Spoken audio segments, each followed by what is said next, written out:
நம்முடைய ஆண்டவரும் உலக இரட்சகருமாயிருக்கிற இயேசு கிறிஸ்துவின் ஈடு இணை இல்லாத நாமத்தினாலே அன்பையும் வாழ்த்துக்களையும் நான் தெரிவித்துக் கொள்கிறேன்.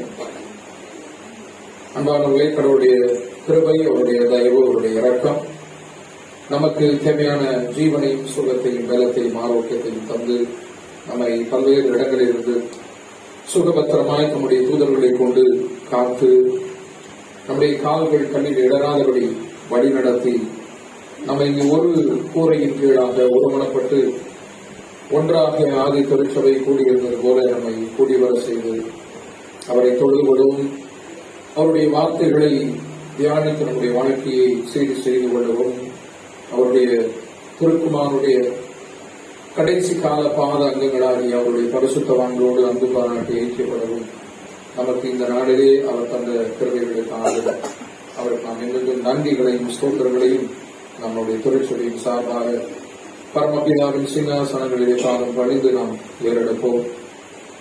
இந்த துதியின் சத்தத்தோடு கூட அந்த உணர்வோடு கூட நாம் இந்த நாளிலே அறிவிக்கப்பட்டபடி நம்முடைய ஆவிக்குரிய வாழ்க்கைக்கு பிரயோஜனமாக இருக்கத்தக்கதாக தேவனுடைய நாமத்தின் மகிமைக்காகவும் நம்முடைய ஆண்டவராகிய இயேசு கிறிஸ்துவின் இறுதி 7 நாட்கள் அல்லது இறுதி வாரம் என்ற தலைப்பின் கீழாக நாம் நிறைய செய்தியை நாம் தியானிக்கலாம். The last week of our Lord and Savior Jesus Christ. நமக்கு நன்றாக தெரியும் அன்பான சகோதர சகோதரர்களே, நாம் இந்த நிசான் மாதம் அந்த மாதத்திலே நாம் கடந்து வந்து கொண்டிருக்கிறோம். கடந்த வாரம் நாம் அறிவிக்கப்பட்டபடி நமக்கு நன்றாக தெரிந்தபடி இந்த மாதம் ஆரம்பித்து விட்டது, நிசான் மாதம். இந்த மாதம் என்பது மிக முக்கியமான மாதம். வேதத்தை ஆராய்ந்து பார்க்கக்கூடிய மாணவர்களாக ஒவ்வொருவரும், தேவனுடைய சத்தத்துக்கு செவி கொடுக்கக்கூடிய ஒவ்வொருவரும், வேதத்தை ஆராய்ச்சி செய்கிறவர்கள் எல்லோருமே இந்த நிசான் மாதம் அல்லது ஆபிக் மாதம் என்று அழைக்கப்படுகிற இந்த மாதத்தினுடைய முக்கியத்துவத்தை உணர்ந்தவர்களாக உலகெங்கும் வாழ்ந்து வருகிறார்கள். ஆகையால் இந்த நிசான் மாதம் என்பது யாத்திராமம் 12வது அதிகாரம் முதல் வசனத்திலே சொல்லப்பட்ட வண்ணமாக இது உங்களுக்கு பிரதான மாதம், இது வருடத்தின் முதலாம் மாதமாக இருப்பதாக என்று சொல்லி தேவன் இஸ்ரேலர்களுக்கு ஒரு கேலண்டரை கொடுத்து இந்த ஆபிக் மாதம் அல்லது நிசான் மாதம் என்று அழைக்கப்படுகிற இந்த மாதத்தை முதல் மாதமாக அவர் அந்த கேலண்டரில் அவர் அறிமுகப்படுத்துகிறார். அந்த மாதத்தின் 10வது நாளிலே ஒரு ஆட்டுக்குட்டியை நீங்கள் பிடிக்க வேண்டும். 14ஆம் தேதி வரை இந்த ஆட்டுக்குட்டியை நீங்கள் வைத்து பாதுகாத்து 14ஆம் தேதி மாலையிலே அந்த ஆட்டுக்குட்டி அடிக்கப்பட வேண்டும் என்று சொல்லி எகிப்திலே இஸ்ரேல் ஜனங்கள் இருக்கும் பொழுது அங்கே மோசே மூலமாக அவர் தன்னுடைய மக்களை காப்பாற்ற வேண்டும் என்பதற்காக அவர் சொன்னார் என்பது நமக்கு நன்றாக தெரியும். அது நிழலான பஸ்கா என்று நாம் சொல்லுகிறோம், நிழலான பஸ்கா. ஆனால் நிஜம் என்று பார்த்தோம், அந்த நிழலான பஸ்கா எதற்காக கொடுக்கப்பட்டது என்றால் நம்முடைய ஆண்டவராகிய இயேசு கிறிஸ்துவனுடைய மரணம். சற்றேறக்குறைய 2000 ஆண்டுகளுக்கு முன்னால் இதே பூமியிலே கொல்கொதா மலையிலே, கல்வாரி மலையிலே தன்னுடைய ஜீவனை கொடுத்த அந்த உலகத்தின் பாவங்களை சுமந்து தீர்த்த தேவ ஆட்டுக்குட்டியான நம்முடைய ஆண்டவராகிய இயேசு கிறிஸ்துக்கு அடையாளமாக தான் அதற்கு முன்பதாக ஒரு 2000 ஆண்டுகளுக்கு முன்னால் எகிப்திலே அந்த ஆட்டுக்குட்டி அடிக்கப்பட்டது. அந்த ஆட்டுக்குட்டியின் ரத்தம் பூசப்பட்டவர்கள் காக்கப்பட்டார்கள். ரத்தம் பூசப்பட்டவர்களுடைய இல்லங்களிலே விசேஷமாக தலைப்பேரானவர்கள், ஃபர்ஸ்ட் பார்ன், அவர்கள் உயிரோடு காக்கப்பட்டார்கள். அந்த முதற் பிறந்தவர்களுடைய வாழ்க்கை ஆசீர்வதிக்கப்பட்டபடியினாலே அந்த முழு குடும்பமும் ஆசீர்வதிக்கப்பட்டது. அந்த முழு குடும்பம் ஆசீர்வதிக்கப்பட்டபடினாலே அவர்கள் விடுதலை பெருவிழாவாக எகிப்திலே 430 ஆண்டு காலங்கள் அவர்கள் வாழ்ந்தவர்கள், அவர்கள் ஆரவாரமிட்டு 15ஆம் தேதி நிசான் மாதம் 15ஆம் தேதி காலை பகல் வேளையிலே அவர்கள் புறப்படுகிறார்கள் என்பதெல்லாம் நாம் ஏறக்கூடிய பல முறைகளிலே பார்த்தவர்கள். அப்ப இதெல்லாம் நமக்கு ஆண்டவராகிய இயேசு கிறிஸ்துவுக்கு, திருச்சபைக்கு அடையாளமாக இருக்கிறது என்பது நமக்கு நன்றாக தெரியும். ஆக அந்த நாட்களை நாம் நினைவு கூர்ந்து கொண்டிருக்கிறோம். இந்த விடுதலை பெருவிழா 2000 ஆண்டுகளுக்கு முன்னால் கல்வாரியிலே என்னுடைய ஆண்டவரும் நம்முடைய ஆண்டவரும் ரத்தம் சிந்தி நம்மை சம்பாதித்த அந்த விடுதலை, அந்த பாவத்திற்கு, உலகத்திற்கு, அசுத்தங்களுக்கு, இச்சைகளுக்கு, சாத்தானுடைய கிரியைகளுக்கெல்லாம் நீங்களாக்கி நம்மை விடுவித்த அந்த விடுதலை நாளை மகிழ்ச்சியோடு நாம் நினைவு கூர்ந்து அதே நேரம் நன்றியுள்ள இருதயத்தோடு நம்முடைய தேவனுக்கும் நம்முடைய கர்த்தராகிய இயேசு கிறிஸ்துவுக்கும் நாம் நன்றிகளையும் ஸ்தோத்திரங்களையும் நாம் ஏறெடுக்கக்கூடிய இந்த நாட்களில் நாம் ஆண்டவராகிய இயேசு கிறிஸ்துவனுடைய அந்த கடைசி வாரத்தை நாம் தியானிப்பது மிக பொருத்தமாக இருக்கும். இந்த 14ஆம் தேதி, நிசான் மாதம் 14ஆம் தேதி மாலை வேளையிலே ஆட்டுக்குட்டி அடிக்கப்பட்டது. அந்த நாட்களை நாம் நினைவு கூறுகிற அந்த வேளையிலே ஆண்டவராகிய இயேசு கிறிஸ்து உள்ளபடியே 2000 ஆண்டுகளுக்கு முன்னால் இந்த நாட்கள் அவருடைய கடைசி வாரம் 14ஆம் தேதி அடிக்கப்படுகிற ஒரு காரியம். ஆகையால் அந்த 9 தேதியிலிருந்து அல்லது 8 தேதியிலிருந்து நிசான் மாதம் அந்த கடைசி வாரம் அப்படிங்கிறது மிக முக்கியம். ஆண்டவர் 33 ஆண்டு காலங்கள் இந்த பூமியில வாழ்ந்தார். அதுல அவருடைய வாழ்க்கையின் கடைசி அந்த லாஸ்ட் வீக், கடைசி வாரம், அதில் நடந்த சம்பவங்கள், அதில் அவருடைய அனுபவங்கள், அதன் மூலமாக நமக்கான பாடங்கள் என்ன என்பதை நாம் தியானிக்க போகிறோம். சோ அதற்கு முன்பதாக நம்ம ஒவ்வொரு நாளும் என்ன நடந்தது என்பதை இந்த 4 நற்செய்தி நூல்களில் இருந்து நாம் சில காரியங்களை கோட் பண்ணி நமக்கான பாடங்களை நம்ம கற்றுக்கொள்ள போகிறோம். இதுல முதலாவதாக இந்த பஸ்காவிற்கு முன் 7ஆம் நாளிலே நம்முடைய ஆண்டவருடைய செயல்பாடுகள் என்ன, அவர் என்னென்னலாம் செய்தார் அப்படிங்கறத குறிச்சு பார்க்க போறோம். 7ஆம் நாள்ல என்ன செஞ்சார், 6ஆம் நாள்ல என்ன செய்தார் அப்படிங்கறத, பஸ்கா நாள்ல என்ன செய்தார், அதுக்கு முந்தின நாள் என்ன செய்தார்னு ஒரு 7 நாள் ஆண்டவருடைய அனுபவங்கள், அவருடைய செயல்பாடுகளை நாம பார்க்கிறோம். சோ முதலாவது நம்முடைய ஆண்டவர் பலியாக ஆவதற்கு, பஸ்கா பலியாக மாறுவதற்கு 7 நாட்களுக்கு முன்னால் அவர் என்ன செய்து கொண்டிருந்தார், அவர் என்ன பேசினார் என்கிற முதல் தலைப்பை நம்ம பார்க்கிறோம். மார்க்கு நற்செய்தி நூலை எடுத்துக்கொள்ளலாம். 10வது அதிகாரம் முதல் வசனம். அவர் அவ்விடம் விட்டெழுந்து யோர்தானுக்கு அக்கறையில் உள்ள தேசத்தின் வழியாய் யூதாவின் எல்லைகளில் வந்தார். ஜனங்கள் மறுபடியும் யூதேயாவின் எல்லைகளிலே வந்தார். அவர் எங்க இருந்தாரா? யோர்தானுக்கு அக்கறையில் உள்ள தேசத்தின் வழியாய் யூதேயாவின் எல்லைகளிலே வந்தார். சற்றேறக்குறைய 7 நாட்களுக்கு முன்பதாக நம்முடைய ஆண்டவராகிய இயேசு கிறிஸ்து இருந்த இடம் அந்த யோர்தானுக்கு அக்கறையில் யூதேயா தேச பகுதியில் அவர் சுற்றி தெரிந்தார் என்பதை நாம் இந்த வேத பகுதியில் நம்ம பார்க்கிறோம். அப்படிமா அப்ப யோர்தான் நதிக்கரை உங்களுக்கு நம்ம நன்றாக தெரியும், நினைவிருக்கும். ஆண்டவராக இயேசு கிறிஸ்து திருமுழுக்கு பெற்ற, ஞானஸ்தானம் பெற்ற ஒரு இடம். யோவான் ஸ்நானகன் அந்த மனம் திரும்புங்கள் விரியன் பாம்பு குட்டிகளே என்று அந்த கர்ஜித்த அந்த இடம் யோர்தான் நதிக்கரை. அந்த யோர்தான் நதிக்கரை பக்கத்திலே அவர் சுற்றி திரிந்து அதற்கு பக்கத்தில் இருக்கக்கூடிய யூதேயா தேசத்தின் பகுதிகளில் எல்லாம் அவர் தன்னுடைய ஊழியத்தை செய்கிறவராக அவர் அங்கு இருந்தார். அந்த பகுதியில் இருந்து அவர் எரிகோ வழியாக எருசலேமுக்கு போனார் என்று வேதவசனம் சொல்லுகிறது. அப்ப தான் பலியாவதற்கு 7 நாட்களுக்கு முன்னால் ஆண்டவராகிய இயேசு கிறிஸ்து இறந்த இடம் யூதேயா தேசத்து பகுதிகள், யோர்தான் நதிக்கரை. அங்கிருந்து அவர் எங்க போறார் அப்படின்னு சொன்னா எருசலேமுக்கு போறார். எருசலேமுக்கு போவதற்கு எரிகோ நகரத்தின் வழியாக அவர் புறப்பட்டு போகிறார். வேறு மாற்று வழியும் உண்டு. ஆனால் இயேசு கிறிஸ்து எரிகோவின் வழியாக எருசலேமுக்கு போனார் என்பதை குறித்து நாம் இன்னொரு பகுதியில் வாசிக்கிறோம். அதே அதிகாரம் 32 34. பின்பு அவர்கள் எருசலேமுக்கு பிரயாணமாய் போகையில் இயேசு அவர்களுக்கு முன்னே நடந்து போனார். அவர்கள் திகைத்து அவருக்கு பின்னே பயத்தோட போனார்கள். எங்கிருந்து போறாங்க? எருசலேம். அவர்கள் எருசலேமுக்கு பிரயாணமாய் போகையில் என்று சொல்லி அங்கே நம்ம பார்க்கிறோம். எருசலேமுக்கு பிரயாணமாய் போகையில். அப்ப இவர் எங்க இருக்கிறார்? இப்ப 7 நாளைக்கு முன்ன அப்படின்னு சொன்னா யூதேயா தேசத்து பகுதிகளில் அவர் இருந்தவர். அவர் எருசலேமுக்கு பிரயாணமாய் போகக்கூடிய அந்த சூழ்நிலையில இருக்கிறாரு. எருசலேம் தான் போய் சேர வேண்டிய இடம் அப்படிங்கறத பாக்குறோம். அப்ப அவர் பாத்தீங்கன்னா இயேசு அவர்களுக்கு முன்னே நடந்தார் என்று சொல்லி அங்கே சொல்லப்படுகிறது. அவர்கள் திகைத்து அவருக்கு பின்னே பயத்தோடு போனாங்க. ஏன்? அவர் முன்னே நடந்து போகிறார், அவர்கள் சீடர்கள் எல்லாம் அவருக்கு பின்னால் வருகிறார்கள். பாருங்க ஏன் அப்படிங்கறத தொடர்ந்து வாசிங்க தெரியும். அப்பொழுது அவர் பன்னிருவரையும் அழைத்து தமக்கு சம்பவிக்க போகிறவைகளை அவர்களுக்கு மறுபடியும் சொல்ல தொடங்கினார். ஏன் பயத்தோட திகைப்போட அவங்க பின்னாடி போயிட்டு இருக்காங்க அப்படின்னா ஆண்டவராகிய இயேசு கிறிஸ்து தனக்கு என்ன நடக்க போகுது, இன்னும் 7 நாட்கள் கழித்து எனக்கு என்ன நடக்க போகுதுங்கிறத அவர்களுக்கு சொல்ல ஆரம்பிக்கிறாரு. என்ன சொல்றாரு பாருங்க, 33. இதோ எருசலேமுக்கு போகிறோம், அங்கே மனுஷகுமாரன் பிரதான ஆசாரியனிடத்திலும் வேத பாரகரிடத்திலும் ஒப்பு கொடுக்கப்படுவார். இதோ எருசலேமுக்கு போகிறோம், அங்கே மனுஷகுமாரன் ஒப்பு கொடுக்கப்பட போகிறார். அவரை மரண ஆக்கினைக்குள்ளாக தீர்த்து புறதேசத்தாரிடத்தில் ஒப்பு கொடுப்பார். ரோம சேவகர்களிடத்திலே ஒப்பு கொடுப்பார்கள். மரண ஆக்கினைக்குள்ளாக, மரண தண்டனை கொடுக்கப்பட போகிறார். அவர்கள் அவரை பரியாசம் பண்ணி, அந்த புறதேசத்தை சேர்ந்த ரோம போர் சேவகர்கள் என்ன செய்ய போறாங்க, பரியாசம் பண்ண போறாங்க. அவரை வாரினால் அடிக்க போறாங்க. அவர் மேல் துப்ப போறாங்க. அவரை கொலை செய்வார்கள்.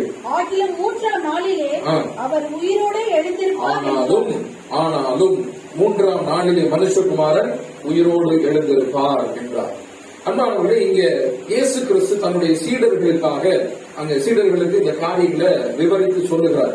அப்ப இதோ எருசலேமுக்கு போறோம் அப்படின்னா இதுல என்ன ஸ்பெஷல்? எப்பவுமே எருசலேமுக்கு அடிக்கடி பிரயாணமா போகிற ஒரு ஊர் தானே அப்படின்னா, அங்கே எருசலேமுக்கு போகிறோம் சொல்லிட்டு அதுக்கப்புறம் சொல்றாரு, அங்கே மனுஷகுமாரனை அவர்கள் கொலை செய்ய போகிறார்கள், மனுஷகுமாரன் பாடுபட போகிறார், மனுஷகுமாரன் வேத பாரகர்கள் கையிலே ஒப்பு கொடுக்கப்பட போகிறார், மனுஷகுமாரனை துப்புவார்கள், அடிப்பார்கள், வாரினால் அடிப்பார்கள், இறுதியிலே சிலுவை சாவுக்கு உள்ளாக்குவார்கள், ஆனாலும் 3ஆம் நாளிலே உயிரோடு அவர் எழுதி வருவார் என்கிற ஒரு காரியத்தை அவர்களுக்கு சொன்னார். திடீர்னு எல்லாரும் அப்படி கூட்டமா போயிட்டு இருக்கும்போது ஆண்டவர் இயேசு கிறிஸ்து தன்னுடைய சீடர்களுக்கு சொல்றார், கொஞ்சம் நினைச்சு பார்த்தா எப்படி இருக்கும், இதோ நான் எல்லாரும் எருசலேமுக்கு போறோம், இப்ப என்னை அடிச்சு கொலை செய்ய போறாங்க, இன்னும் சில நாட்கள்ல நான் மறிக்க போகிறேன் அப்படின்னு எல்லாரும் ராஜ்யம் வரப்போகிறது, ஒரு தேவ ராஜ்யம் வரப்போகுது, இவர் ராஜாவா இருக்க போறாரு, பக்கத்துல எல்லாம் நம்ம எல்லாம் சிங்காசனங்கள் போடப்பட்டு மந்திரிகளா எல்லாரும் உட்கார போறோம் அப்படின்னு சொல்லிட்டு ஒரு ஆளுகை வாய்ப்போடு அப்படியே வந்து கொண்டு ஏதோ ஒரு சிந்தனையோட பில்டிங் கேசல் இந்த ஏர்ன்னு சொல்லுவாங்க ஆங்கிலத்துல, கனவு கோட்டை கட்டி கொண்டு அப்படியே வாழ்ந்துட்டு இருக்கவங்க திடீர்னு போய் இவர் என்ன சொல்றாரு, இயேசு கிறிஸ்து இன்னும் சில நாட்களிலே மனுஷகுமாரன் மறிக்க போகிறார் அப்படின்னு ஒரு பயம், ஒரு திகைப்பு, என்னென்ன விளக்கல் அவர்களுக்கு அப்பொழுது ஏதாவது புரிஞ்சிருக்குமா? ஒண்ணுமே தெரியாது. ஏன்னா பரிசுத்த ஆவி அவர்களுக்கு அருளப்படவில்லை. பெந்தெகோஸ்தே அனுபவம் வந்த பின்னால் தான் வேத சத்திய வசனங்கள் எல்லாம் ஆவியானவர் வெளிப்படுத்தினார். அதற்குரிய வேலை தான் தேவ ஆவியினுடைய வேலை அப்படின்னு சொல்லிட்டு ஆண்டவரே சொல்றார். அவர் வரும் பொழுது பாவத்தை குறித்தும் நீதியை குறித்தும் நியாய தீர்ப்பை குறித்தும் கண்டித்து உணர்த்துவார் என்று வேதம் சொல்லுகிறது. அப்ப அவர்களுக்கு பரிசுத்த ஆவி அருளப்படாத ஒரு காலகட்டத்தில் திடீர்னு சாதாரணமாக அவர்கள் இருக்கிறார்கள். இந்த மாதிரி சொல்லும் போது அவர்களுக்கு பயம் கவுகிறது. என்னடா நடக்க போகுது, ஏதோ சொல்லிட்டு இருக்காரு அப்படிங்கிற ஒரு காரியம் அங்கே வருகிறது. அப்ப யோர்தான் யூதேயா பகுதியிலிருந்து அவர் எருசலேமுக்கு எரிகோ வழியாக போகும்போது இந்த காரியத்தை சீடர்களுக்கு அவர் தெரியப்படுத்துகிறார். முதலாவது ஒரு விஷயம், சரிங்களா?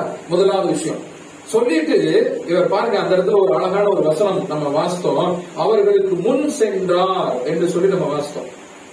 கரெக்டுங்களா? அவர்களுக்கு முன் சென்றார் 11வது வசனத்துல அப்படிதானே, அவர்களுக்கு முன் சென்றார் 10:1 32 அவர்கள் இயேசு கிறிஸ்து அவர்களுக்கு முன்னே சென்றார். 32 அவர்களுக்கு முன்னே நடந்து போனார். அப்ப அவர் மைண்ட்ல என்ன இருந்தது? அடிக்கப்பட போகிறோம், சாக போகிறோம், துப்பப்பட போகிறோம், சாட்டில் அடிக்க போறாங்க, எல்லாம் தெரிஞ்சு இவர் என்ன பண்றாரு? அந்த கிரியை பாருங்க, அதான் கிறிஸ்துவின் சிந்தை அப்படிங்கிறது. அதை வாசித்து தியானிக்கும் போது ரொம்ப அழகான ஒரு விஷயம். அவர்களுக்கு முன்னே போறாரு. எதுக்கு முன்னே போறாரு? சாகிறதுக்காக வேகமா போறாரு. அப்படிதாங்க, அவர்களுக்கு முன்னே போறாரு, பின்னாடி போற. இந்த இடத்துல மட்டும் நான் வேதத்துல நான் பார்த்த அளவு அவர்களுக்கு முன்னே போனார்னு இருக்கு. வேற எல்லாம் அவரோட குரூப்பா போவாங்க. இந்த இடத்துல மார்க்கு நற்செய்தி நூல் மூலமாக தேவன் நமக்கு சொல்லுகிற விஷயம் அப்படிங்கறத யோசிச்சு பாருங்க. பாடுபட போகிறேன் என்பதை தெரிந்து இவர் சீடர்களோடு அப்படியே பயந்து பதுங்கி பம்மி எல்லாம் சொல்லுவாங்க, அந்த மாதிரி இல்ல. அவர்களுக்கு முன்னே போறாரு, வேகமா முன்னாடி போறாரு, அடிக்க போறாங்க அப்படின்னு சொல்லிட்டு அந்த பயமோ கலக்கமோ அவருடைய இருதயத்தில் இல்ல. பின்னோக்கி பாரேன் அப்படின்னு சொல்லிட்டு பின்னோக்கி பார்க்கிற அந்த காரியம் இல்ல. ஒரு தயக்கம் இல்லாத ஒரு வாழ்க்கை, ஒரு காரியத்துல அடி உண்டு அப்படிங்கறது தெரிஞ்சே முன்னாடி நடந்து போறாரு ஆண்டவருடைய கிறிஸ்துவின் சிந்தை அப்படிங்கிற ஒரு காரியத்தை நம்ம பார்க்கிறோம். சரிங்களா? அடுத்து இரண்டாவதாக அவர் அந்த பிரயாணப்பட்டு போகும்போது அங்கே சில காரியங்கள் நடக்கிறது. அதே மார்க்கு நற்செய்தி நூல்ல 10வது அதிகாரம் 35 ஒரு சில வசனங்கள். யாக்கோபும் யோவானும் அவரிடத்தில் வந்து, போதகரே, நாங்கள் கேட்டுக்கொள்ள போகிறதை நீ எங்களுக்கு செய்ய வேண்டும் என்று விரும்புகிறோம் என்றார். அப்படி போயிட்டு இருக்கும்போது அவங்க யாக்கோபும் யோவானும் அவங்க 2 சீடர்கள் வந்து என்ன சொல்றாங்க, நமக்கு நன்றாக தெரிந்த பகுதி இல்லையா, 34 வரைக்கும் நீங்க வாசித்தீங்கன்னா அவரு 35-40 வரை, அதுல 37 சொல்லப்பட்டிருக்கு, ஒருவன் நாங்கள் எங்க 2 பேர்ல ஒருத்தனுக்கு ரைட் சைடு சீட்டு, ஒருத்தனுக்கு லெப்ட் சைடு சீட், வேற யாருக்கும் கொடுத்துறாங்க சீட்டு ரிசர்வேஷன். ஆண்டவர்கிட்ட சொல்றாங்க 12 சீடர்கள் இருக்காங்க, 12 சீடர்கள் இவங்க 2 பேரும் மட்டுமே வந்து, ஆண்டவரே நான் வலது பாரசத்துல, இவன் என்னுடைய சகோதரன் இடது பாரசத்துல, 2 பேரும் பக்கத்துல உட்காந்துக்கணும் அப்படிங்கிற ஒரு காரியம். இதை பார்த்து மற்றவர்கள் என்ன பண்ணாங்களாம், பொறாமைப்பட்டாங்களாம், கோவப்பட்டார்கள் என்று அங்கே சொல்லப்படுது. இவங்க கேட்கறத பார்த்து கோவப்பட்டாங்க. 12 பேருக்குள்ள பாதியாவது பிரிச்சுக்கலாம் அப்படின்னா, முதல் பகுதி ஃபர்ஸ்ட் சீட்டு ஒருத்தனா அண்ணனா, செகண்ட் சீட்டு தம்பியா, வேற யாருக்கும் கொடுக்க மாட்டாங்க அப்படிங்கிற ஒரு காரியம். சோ அங்கே அவர்கள் சீடர்கள், அந்த 2 சீடர்களும் ஆண்டவர்கிட்ட வந்து அதை கேட்கிறாங்க. என்ன மைண்ட்ல இருந்து அதை கேட்டிருப்பாங்க, யாக்கோபு யோவானுடைய மைண்ட்ல போயிட்டு யோசிச்சு பாருங்க, எதனால அவங்க அதை கேட்டிருப்பாங்கன்னு நினைக்கிறோம். சொல்லலாம், நமக்கு தெரியாது இல்லையா, சும்மா கெஸ் பண்ணலாம். எதனால அந்த விஷயத்த அவங்க கேட்டிருப்பாங்க, என்ன நினைச்சு அதை கேட்டிருப்பாங்க, எந்த காரியத்தினால அந்த கேள்வி வந்திருக்கலாம். எனக்கு ஃபர்ஸ்ட் சீட்டு, எனக்கு உங்களுடைய வலது பக்கத்துல ஒரு சீட்டு, என்னுடைய தம்பிக்கு இடது பக்கத்துல ஒரு சீட்டு அப்படின்னு சொல்லிட்டு கேட்டிருப்பாங்க. கேட்டாங்க இல்லையா, எதனால அது கேட்டிருப்பாங்க, என்ன நினைச்சிருப்பாங்க.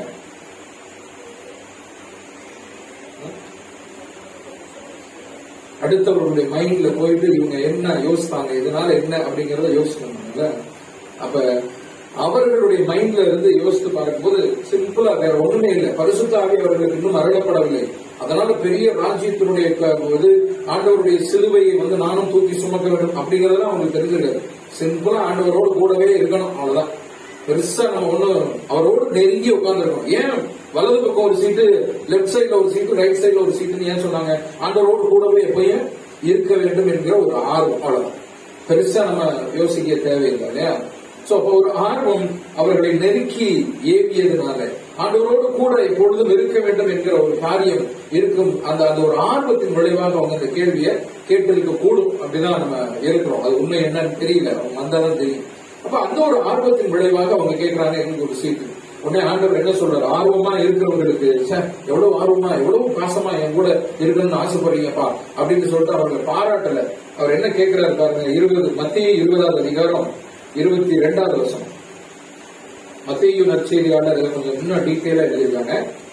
மத்திய 20:22.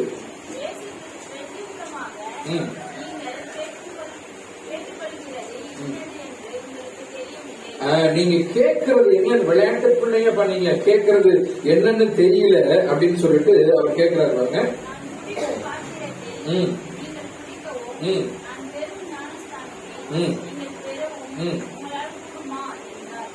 அப்ப அங்க கேட்கிறாரு. அதுக்கு முன்னாடி நீங்க 20-21 பாத்தீங்கன்னா அதே நிகழ்ச்சி தான் அது. அப்ப அவர் இந்த கேள்வி கேட்டவர்களுக்கு ஆண்டவர் சொல்றாரு, உங்களால் கூடுமா அப்படின்னு ஒரு கேள்வி கேட்கிறாரு. சரியா, உங்களால் கூடுமா, நீங்க என்ன கேட்கறீங்கன்னு உங்களுக்கு தெரியல, நான் குடிக்கக்கூடிய பாத்திரத்தை குடிக்கவும் நான் பெறக்கூடிய ஸ்நானத்தை நீங்கள் பெறவும் உங்களால் கூடுமா அப்படின்னு சொல்லிட்டு ஒரு கேள்வியை கேட்கிறார். உடனே அவங்க பதில் என்ன சொல்றாங்க, கூடும், என்னன்னே தெரியாது, ஆனா வந்து எங்களால முடியும், உங்களால முடியுமா அப்படின்னு கேட்டதுக்கு அவங்க சொல்றாங்க, எங்களால முடியும். என்ன நீங்க குடிக்கக்கூடிய, என்ன மிஞ்சி போனா ஒரு கிரேப் ஜூஸ் குடிக்க போறீங்க, திராட்சை ரசம் இல்ல, நான் குடிக்கும் பாத்திரத்தில் நீங்கள் குடிக்கவும் நான் பெரும் ஸ்நானம்னா என்னது குடிக்கிறதுன்னு நினைச்சிருப்பாங்க. உங்களால முடியுமா அப்படின்னு கேட்டதுக்கு எங்களால முடியும் அப்படின்னு சொல்லிட்டு சொல்றாரு. அதற்கு அடுத்துதான் அவர் விளக்கம் சொல்றாரு, நான் குடிக்கக்கூடிய பாத்திரம் என்ன அப்படிங்கறத அடுத்து சொல்றாரு, நான் பெறக்கூடிய ஸ்நானம் என்ன அப்படின்னு, நான் முழுக வேண்டிய ஒரு ஸ்நானம் உண்டு அப்படின்னு சொல்றாரு. நீங்க நினைக்கிற மாதிரி சாதாரண ஒரு ஞான ஸ்நானமோ திருமுழுக்கோ அதுக்கு சாதாரணமாக குளியதோ அது அல்ல.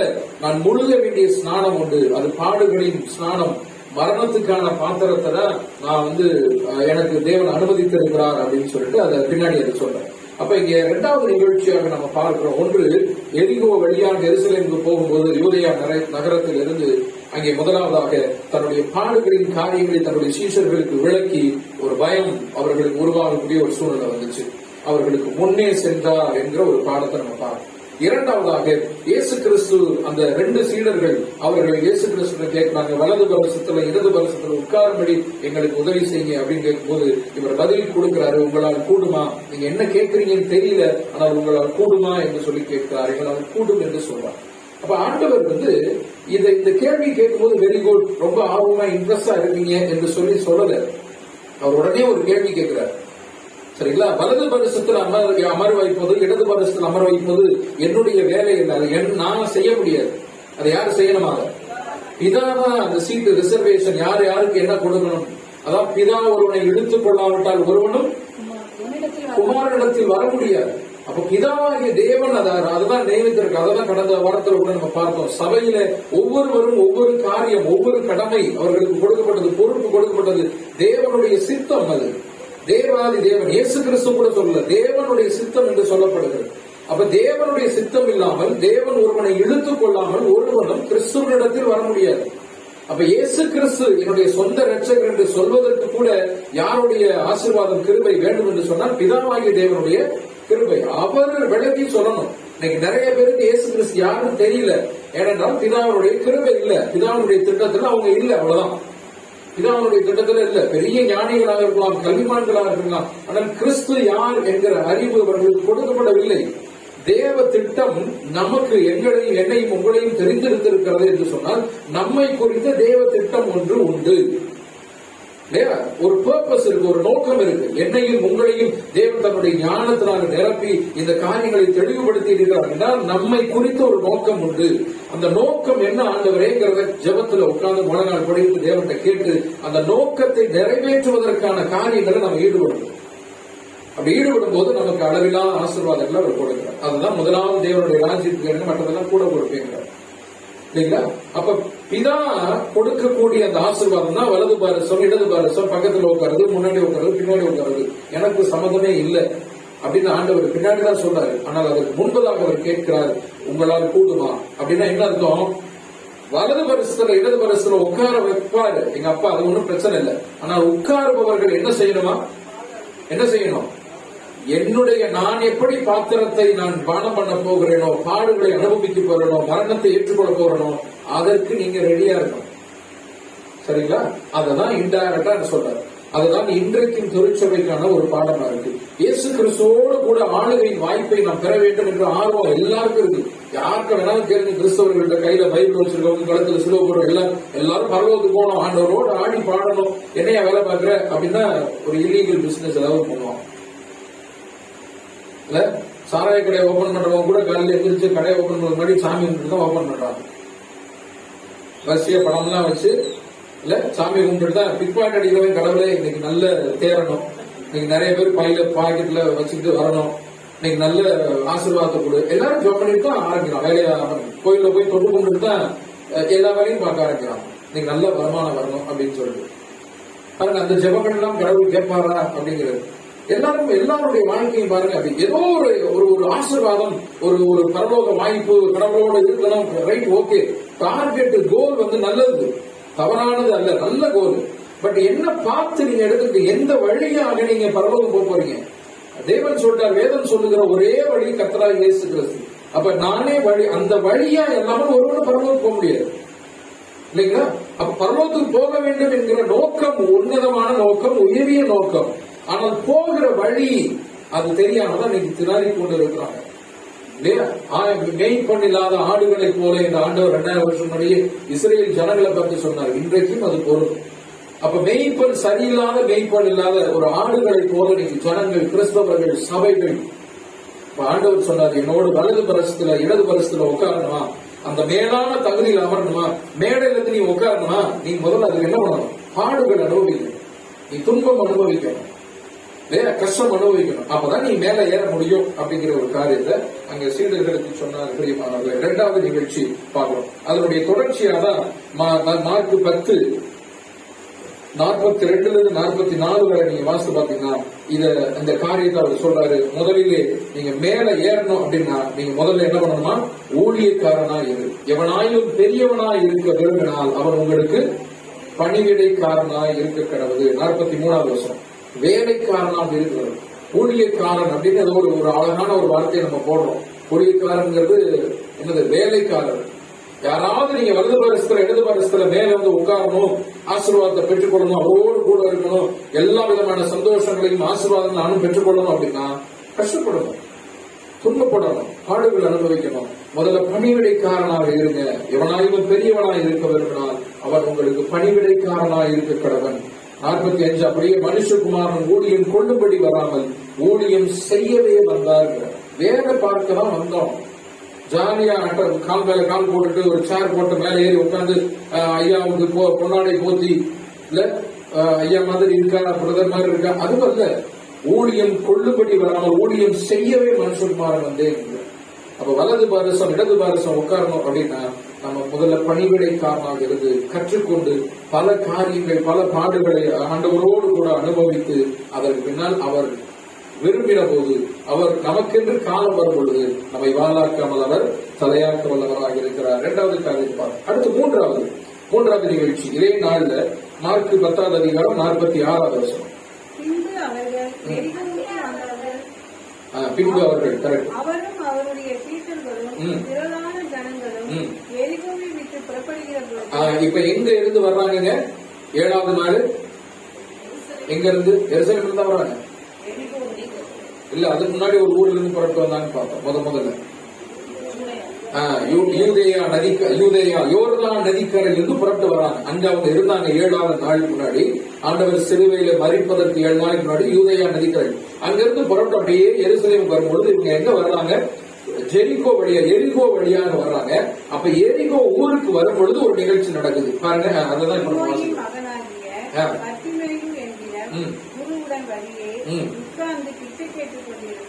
பத்திமேயு என்கிற குருடன், புதிய சகோதரர் கரெக்டா சொன்னாங்க. பத்திமேயு என்கிற குருடன் எரிகோ நகரத்து வீதியின் வெளியில ஆண்டவரும் சீடர்களும் அப்படியே வந்து கொண்டிருக்கும் போது ஒரு பத்திமேயு என்கிற ஒரு குருடன் அவர் அங்கே இருக்கிறார். அந்த நிகழ்ச்சியை குறித்து நம்ம அங்க பார்க்கிறோம். நீங்க அந்த அதிகாரம் முழுவதும் நீங்க 52 வரைக்கும் நீங்க வாசித்து பாத்தீங்கன்னா அந்த பத்திமேயு என்கிற கண் தெரியாத பார்வையற்ற ஒரு நபரை குறித்து காரியங்கள் சொல்லப்படுகிறது. சோ 3வது நிகழ்ச்சி 7வது நாளிலே ஆண்டவருடைய அந்த வாழ்க்கையிலே அவர் மூலமாக சுகப்பட்ட அந்த கண் பார்வையற்ற ஒரு பத்திமேயு என்கிற ஒரு குருடன் காரி. சோ அவர் சுகமானதற்கு குணமானதற்கு ஒரே காரணம் என்னன்னு சொல்றோம். 52வது வசனத்தில் ஆண்டவர் சொல்றார், விசுவாசம் உன்னை சுகமாக்கியது. சரிங்களா? பத்திமேயு என்கிற பார்வையற்ற ஒரு மனிதன் அவன் சுகம் பெற்றான், கண் பார்வை பெற்றான் அப்படின்னு சொன்னா அதற்கு ஒரே காரணம் விசுவாசம். அப்படிங்கிறது உன்னுடைய விசுவாசம் உன்னை சுகமாக்கிச்சு அப்படிங்கிறது. சரிங்களா? அப்ப சுகமடையணும், நம்முடைய வாழ்க்கையில வளமடையணும், நலமடைய வேண்டும் என்று சொன்னால் நமக்கு அடிப்படையாக தேவையான ஒரு காரியமாக ஆண்டவர் 52வது வசனத்தில் சொல்றதுதான் விசுவாசம். விசுவாசம் தேவன் நடத்துவார் என்கிற விசுவாசம். தேவன் என்னுடைய வாழ்க்கையை பார்த்துக் கொள்வார், என் பிள்ளைகளுடைய வாழ்க்கையை பார்த்துக் கொள்வார், பிள்ளைகளுடைய படிப்பு காரியங்கள், திருமண காரியங்கள், குடும்பத்தின் வருமானங்கள், சுக பலன் எல்லாவற்றையும் தேவன் நடத்துவார். அவருக்கு தெரியாம என்னுடைய தலைமையில் ஒன்றும் விழாது என்று வேதம் சொல்லுகிறது. அவர் பார்த்துக் கொள்வார் என்கிற விசுவாசம். ஜெகோவா ஜெயரே, யெகோவா ஈரேவாக இருக்கிறார், அவர் எல்லாவற்றையும் பார்த்துக் கொள்வார் என்கிற விசுவாசம் கொண்டவர்களுக்கு மலையே வந்து முன்னாடி நின்னாலும், எரிகோ கோட்டை நின்னாலும், கோலியாத் நின்னாலும் கலங்கமா விசுவாசம். சரிங்களா? விசுவாசம் அது ரொம்ப மிக மிக முக்கியம். வேதத்துல பல இடங்கள்ல வெளிப்படுத்தின விசேஷம் வரைக்கும் ஆதியாமத்திலிருந்து விசுவாச வீரர்களுடைய பட்டியலை நாம் வாசிக்க முடியும். பிரியமான சோழர், வாழ்க்கையில கலங்கி போற ஒரு திகைத்து போகிற ஒரு சூழ்நிலை வந்தாலும் என்ன செய்வது எது செய்வது ஒண்ணுமே புரியல, கண் கட்டுன மாதிரி இருக்குது, எந்த வழியும் திறக்கப்படவில்லை, எல்லா இடங்களும் பூட்டப்பட்டு இருக்கிறது அப்படின்னாலும் வெயிட் பண்ணுங்க, முடிவெடுக்கிறாங்க, உடனே முடிவெடுக்கிறாங்க. வெயிட் பண்ணி கடவுளுடைய சமூகத்தில் அமர்ந்திருந்து ஜெபம் பண்ணுங்க. அவர் வாழ்க்கை செய்வார், வழியை திறப்பார், வழியை அவர் திறக்க வல்லவராக இருக்கு. ஆண்டவரே உங்களுடைய கரத்துல இந்த பிரச்சனையை நான் கொடுக்கிறேன், என்னுடைய வாழ்க்கையை கொடுக்கிறேன், இந்த பிள்ளைகளுடைய காரியத்தை கொடுக்கிறேன், என்னுடைய வருமான காரியங்கள், சபையின் காரியங்களை கொடுக்கிறேன், நீங்க பார்த்துக் கொள்ளுங்க, நீங்க பார்த்துக் கொள்வீங்க, எனக்கு தெரியும். அதான் விசுவாசம். அவர் சுகம் கொடுக்க வல்லவராக இருக்கார். அவரை நம்பி இருக்கிற பிள்ளைகள் ஒருபொழுதும் வெட்கப்பட்டு போவதில்லை என்று ஆண்டவர் சொல்லியிருக்காரு. என்னை நம்பினவர்கள், என்னை நோக்கி பார்த்தவர்களுடைய முகம் வெட்கப்பட்டு போகாதுங்கிறார். அப்ப விசுவாசம், பத்திமையும் குருடன், அவர் யாருமே தெரியாது. இயேசு கிறிஸ்து நமக்கு தெரிந்த அளவுக்கு அவருக்கு தெரியுமாங்க? இயேசு கிறிஸ்து யாரு? நம்ம எவ்வளவு பாடம் நம்ம படிச்சிருக்கோம். நமக்கு தெரிஞ்ச அளவுக்கு பத்திமை தெரியுமா? தெரியாது. பத்திமை அந்த அளவுக்கு அவர் கேள்விப்பட்டிருப்பார். அவர் சுகம் கொடுப்பாருங்கிற விஷயம். அவர் மெஸ்ஸியா என்றோ, தாவீதின் குமாரன் என்றோ, அவர் தான் வரப்போகிறவர், அவர் தான் ராஜாதி ராஜாவாக இருப்பவர், செல்ல குமாரனா, எவ்வளவு விஷயம் நமக்கு தெரியும். ஆனா அந்த கண் பார்வையற்றவருடைய விசுவாசம் எனக்குள்ளாக இருக்கிறதா?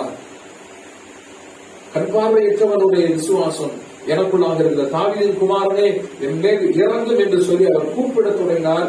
சீடர்கள் அதட்டுறாங்க, பேசாம இரு, நம்ம ஊர்ல சொல்ற மாதிரி கம்முனு கடை அப்படிங்கிற மாதிரி பேசாம இரு அப்படின்னு அதட்டுறாங்க. ஆனால் என்ன பண்றாரு? எழுந்து நின்று திரும்பவும் கத்துகிறார் அப்படின்னு சொல்லி 50வது வசனம், மேல் வஸ்திரத்தை எரிந்து விட்டு எழுந்து இயேசுவினிடத்தில் வந்தான். வஸ்திரத்தை தூக்கி போட்டு வரான். எனக்கு பாரமா இருக்கிற எல்லாவற்றையும் உதறி தள்ளி விட்டு ஓடு. அதான் எபிரேயர்ல மாசிடுவாங்க. வஸ்திரத்தை உதறி தள்ளி விட்டு போறாரு. எல்லா தடைகளையும் விலக்கிட்டு இயேசுட்ட போறாரு. ஆண்டவர்கிட்ட போனோன்னு, பக்கத்துல போனோன்னு இயேசு கிறிஸ்து சொல்றாரு, உனக்கு என்னப்பா வேணும், உனக்கு என்ன செய்ய வேண்டும் என்று இருக்கிறாய் அப்படின்னா, ஆண்டவரை நான் பார்வையடைய வேண்டும். தடைகள் வரலாம், உதவி தள்ளி விட்டு ஆண்டவர்கிட்ட போனோன்னு அவர் சொல்றாரு, பார்வையடைய வேண்டும். உடனே அடுத்த வசனம் என்ன சொல்றாரு பாருங்க, உன் விசுவாசம் உன்னை ரட்சித்தது போ. உடனே அவன் பார்வையடைந்து வழியிலே இயேசுவுக்கு பின் சென்றான். விசுவாசம். பிரியமான சகோதர சகோதரி, 3வது நிகழ்ச்சி. 4வதாக லூக்கா நற்செய்தியின் 19வது அதிகாரம் 1 வசனம். லூக்கா 19:1. அவர் எரிகோவில் பிரவேசித்து, எரிகோவில் உள்ள வராரு. எரிகோ வந்தோடனே இந்த பத்திமியு அப்படிங்கிற ஒரு கண் பார்வையற்ற மனிதனுக்கு அவர் சுகம் கொடுக்கிறார். அடுத்து அந்த எரிகோ உள்ளே வரும் பொழுது அதன் வழியாக நடந்து போகையில், அந்த ஊருக்குள்ளாக அவர் நடந்து போகையில், ஆயக்காரனுக்கு தலைவனும் ஐஸ்வர்யவானுமாய் இருந்த சகேயு எண்ணப்பட்ட ஒரு மனுஷன் இயேசு எப்படிப்பட்டவரோ என்று அவரை பார்க்க வகை தேடினார். 4வது நிகழ்ச்சி. 7ஆம் நாளிலே நிகழ்ந்த 4வது மற்றும் கடைசி நிகழ்ச்சி. சகேயு நமக்கு நல்லா தெரியும், குள்ள மனிதன் சகேயு. அவரை பார்க்க, அவர் எப்படிப்பட்டவரோ என்று பார்க்க வகை தேடினார் என்று சொல்லி ஒரு காட்டத்தி மரம் இருக்கு. அந்த மரத்து மேல ஏறி பார்க்க முடியலப்பா அப்படின்னு சொல்லிட்டு முயற்சிக்கும், ஒன்னும் நடக்கல அப்படின்னு சொல்லிட்டு அவர் புறட்டு போல ஒரே கூட்டமா இருக்கு. நமக்கு அந்த நிகழ்ச்சி 19வது அதிகாரம் வாசித்து பார்த்துக்கோ, நமக்கு நல்லா தெரியும். ஆண்டவர் பயங்கர கூட்டம். எரிகோ நகரத்துக்குள்ள ஆண்டவர் உள்ளே போறாரு, ஒரே கூட்டம், பயங்கர கூட்டம். அவர் பக்கத்துல போக முடியல. அப்ப பார்க்க முடியலங்க அப்படின்னு இவர் திரும்பி வரல. ஆண்டவர் என்ன பண்றாரு? இவருடைய மைண்ட் நீங்க எப்படியாவது ஆண்டவரை பார்க்கணும், அவர் எப்படி இருப்பாருங்கிறத பார்க்கணுங்க. எல்லாரும் சொல்றாங்க அவர் எப்படி இருப்பாருன்னு பார்க்கணும் அப்படின்னு சொல்லிட்டு அவர் என்ன பண்றாரு? தன்னுடைய முயற்சியிலே அவர் ஒரு பொழுதும் அவர் தோற்று விடாம மரத்து மேல ஏறாரு. எப்படி ஏறிப்பார் பாருங்க, ஒரு நினைச்சு பாருங்க. ஒரு ஆபீசர் அவர். இன்னொன்னு நம்ம மாஸ்டர் 19:1-2 அவர் ஐஸ்வர்யவான், பெரிய கோடீஸ்வரன். நினைச்சு பாருங்க, ஒரு பெரிய கோடீஸ்வரன் அந்த ஊர்ல, எரிகோ பட்டணத்துல ஒரு வரி வசூல் செய்யக்கூடிய ஒரு கவர்மெண்ட் ஆபீசர். இவர் இப்ப என்ன பண்ணிட்டு இருக்காரு? மரத்து மேல ஏறி இருக்காரு. ஊர்ல மரத்து மேல ஏறதான் நம்ம பொடிசுலாம் மரத்து மேல ஏறும். புளியங்காய் அடிக்கிறது, மாங்காய் அடிக்கிறது, இல்ல சின்ன பிள்ளைகள் எல்லாம் மரத்து மேல ஏறி விளையாண்டு இருப்பாங்க. பெரிய கோடீஸ்வரர் சகேயு, ஐஸ்வர்யவானாக இருந்தவர், ஒரு ஆபீசர், வரி வசூலுக்கு ஒரு டாக்ஸ் கலெக்டர். இவர் என்ன பண்றாரு? ஆண்டவர் எப்படி இருப்பாரு பார்க்கறதுக்கு மரத்து மேல ஏறாரு. அவருடைய மனைவி எங்க கூட இருந்தாங்கன்னு என்ன சொல்லியிருப்பாங்க? சகோதரர்கள் சொல்ல எப்படி இருப்பாங்க? நம்ம யோகுடைய மனைவி தான் ஞாபகத்துக்கு வந்துச்சு. அதனாலதான் இல்ல யோ என்ன என்ன பண்ற, எவ்வளவு பெரிய ஆபீசர், எவ்வளவு பெரிய ஐஸ்வர். அவங்க பசங்க இருந்தாங்கன்னா என்னப்பா அது இப்படி அசிங்கப்படுத்துறீங்க அப்படின்னு பசங்க திட்டிருப்பாங்க. மானம் போதும் உங்களால அப்படின்னு இருப்பாங்க. இல்ல பிள்ளைங்க இருந்தாங்கன்னு சொல்லியிருப்பாங்க, மனைவி இருந்தா சொல்லியிருப்பாங்க, என்ன நடக்குது, என்ன அப்படி பண்ணிட்டு இருக்கு அப்படின்னு. அதெல்லாம் கூட்டிட்டு போலாங்க. இது மாதிரிலாம் நடக்கணும், கூட்டிட்டு போலாங்க. சகி என்ன பண்றாரு? தனிமையில அவர் ஏறி, காட்டத்தி மரத்துல ஏறி, ஆண்டவர் எப்படிப்பட்டவரோ, அந்த வசனம் ரொம்ப அழகான ஒரு வசனம், அவர் எப்படிப்பட்டவரோ என்று பார்க்க வகை தேடினார் என்று தமிழ்ல டிரான்ஸ்லேட். எப்படிப்பட்டவரோ என்று பார்க்க மரத்து மேல ஏறி என்னுடைய சுயம், நான் யார் தெரியுமா, நான் எவ்வளவு பெரிய ஆளு, நான் பெரிய போதகர், நான் ரெவரண்ட் பட்டம், நான் டாக்டரேட் பட்டம், பிஷப்பு, போப்பு, நான் மூப்பர், ஒண்ணும் கிடையாது. தேவனுடைய பார்வையில இதெல்லாம் ஒண்ணுமே கிடையாது. நம்ம வைத்துக் கொண்ட ஒரு போஸ்ட் தான், நம்ம பேர் பின்னாடி வைக்கக்கூடிய போஸ்ட் தான். சாதாரண ஒரு ஆண்டவருக்கு முன்னால் நம்மை தாழ்த்தி ஒப்புக் கொடுக்கிற காரியம். நினைச்சு பாருங்க, அந்த நேரத்துல எல்லாம் ஊரே கூடி நிற்கிற அந்த நேரத்துல ஒரு ஆபீசர், ஒரு பெரிய பணக்காரர் மரத்து மேல ஏறி இருந்தாருன்னா எல்லாரும் என்ன அப்படின்னு பார்த்துட்டு இருப்பாங்க. அவரை கூப்பிட்டு, ஏன் மரத்து மேல ஏறுறேன், என்ன சார், என்ன வேணும் உனக்கு, புளியங்காய் வேணுமா, மாங்காய் வேணுமா, நாங்க சொன்னா பரிசு தர மாட்டோமா, இல்லப்பா அத்தி மரத்துல ஏறுறீங்க, எதுவும் கிடைக்காது, எதுக்காக நான் மேல ஏறுனா ஆண்டவரை பார்க்கணும். அந்த ஆர்வம் என்ன பண்ணிச்சு, சகேயுவே இறங்கி வா, எங்க வீட்டுல வந்து நான் தங்கணும், சாப்பாடு போடுவியா, ஆண்டவரே சாப்பாடா, வீட்டுல வந்து தங்க போறீங்களா, கடற்கரை கீழே இறங்குறாரு. இறங்கி அவர் கூட்டிட்டு போய் அவ்வளவு பேர் ஆண்டவருக்கு வலது பக்கம் இடது பக்கம் கேட்டாங்கல்ல சீட்டு, அவங்க வீட்டுக்கெல்லாம் போல ஆண்டவர். அவர் கூட வந்தாங்களே, எரிகோ நகரத்து பட்டணத்துல வந்தாங்களே, அவர் கூட வந்து அவங்க வீட்டுக்கெல்லாம் போல. ஒரு மரத்து மேல ஏறி நின்று ஆண்டவர் எப்படி இருப்பாருன்னு இருக்கும். இந்த கிரிக்கெட் மேட்ச் எல்லாம் பார்க்கும்போது நீங்க பாத்துருப்பீங்க, ஸ்டேடியத்துக்கு வெளியில டிக்கெட் வாங்காதவெல்லாம் மொட்டை மாடி நின்று பார்ப்பாங்க. அது மாதிரி இவரு மரத்து மேல ஏறி நின்று பார்த்தவரை கூப்பிட்டு கீழே இறங்கி கரெக்டா அந்த இடத்துல போய் மரத்துக்கு சகையை இறங்கி வா, பேர் சொல்லி அழைத்த தேவன். எப்படி தெரியும் ஆண்டவருக்கு சகையு? அதான் வேதம் ஏசாயா வாசனம், உன்னை பெயர் சொல்லி அழைத்து தாயின் கருவிலே உருவாகும் முன்பே உன்னை பெயர் சொல்லி அழைத்தேன், சகையை இறங்கி வா, என்று வீட்டுல நான் தங்கணும். போய் தங்கினாரு. வீடு அவர் ஆண்டவர் எதுவுமே சொல்லல, நமக்கு நல்லா தெரியும் இல்லையா, நீ இதெல்லாம் பாவம் பண்ணிருக்க, இந்த பாவம் பண்ணிருக்க. அவர் இருதயத்திலே குத்துண்டவர்களாக, ஆண்டவரை நான் நாளத்தனையா திருப்பி தந்தாரு, நான் அநியாயமா நான் சம்பாதிச்சேன், டாக்ஸ் கலெக்ஷன் அப்படிங்கிற பேர்ல ஓவரா கலெக்ட் பண்ணேன், எல்லாத்தையும் நான் திருப்பி தந்துறேன். ஏன்னா ரசீது போட்டு வாங்கியிருப்பாரு இல்லையா, யார்கிட்ட எவ்வளவு வாங்கணும், எல்லாத்தையும் நான் திருப்பி தந்துறேன். அவர் பாவ அறிக்கை செய்த மனம் திரும்பின பின்னால், மனம் திரும்புதலுக்கேற்ற அந்த கிரியை வெளியிலே சொன்ன பின்னால் ஆண்டவர் இயேசு கிறிஸ்து சொல்றாரு, இன்று உன் வீட்டுக்கு ரட்சிப்பு வரும், உன் வீட்டுக்கு நீங்க ஆசீர்வாதம், வீடு பிளஸிங், ஒரு பிளஸிங்கான ஒரு வீடா, ஒரு பிளஸட் ஹவுஸா வீடா நீங்க இருக்க போறீங்க. இன்று உன் வீட்டுக்கு ரட்சிப்பு வந்தது. அன்பான சகோதர எரிகோ நகரத்து வீதியிலே 4வது அவர் சகேயு அவருடைய வீட்டுக்கு ரட்சிப்பு, அவர் மனம் திரும்புதல், ஆண்டவரை சொந்த ரட்சகராக அந்த நேரமே ஏற்றுக்கொண்ட காரியங்கள், அதெல்லாம் வந்ததுக்கு ஒரே காரணம் ஆர்வம். எப்படி பத்தினி என்கிற அந்த கண் பார்வையற்றவருக்கு இருக்கக்கூடிய அந்த விசுவாசம், சகைக்கு அந்த ஆர்வம் இருந்தது. ஆர்வம் இருந்தபடினாலே எல்லாம் நடந்தது. பெரிய ஆசீர்வாதத்தை அவர் அறுவடை செய்தார். பஸ்காவிற்கு முன் 7வது நாளிலே நடந்த 4 நிகழ்ச்சிகள். அடுத்ததாக பஸ்காவிற்கு முன் ஆட்டுக்குட்டியாக பலியாவதற்கு முன் 6வது நாளிலே நடந்த நிகழ்ச்சியை நம்ம பார்க்க போகிறோம். இப்ப இவர் எருசலேமுக்கு போறாரு, போயிட்டு திரும்பி வராங்க. அப்படி போற வழியில யோவான் நற்செய்தி நூல் 12வது அதிகாரத்தில் ஒரு காரியத்தை நாம் வாசிக்கிறோம். 12:1 to 8 வரை இருக்கு. நீங்க பண்டிகை வர 6 நாளைக்கு முன்னே, அதான் 6 நாளைக்கு முன்னாடி ஆண்டவர் என்ன பண்ணாரு,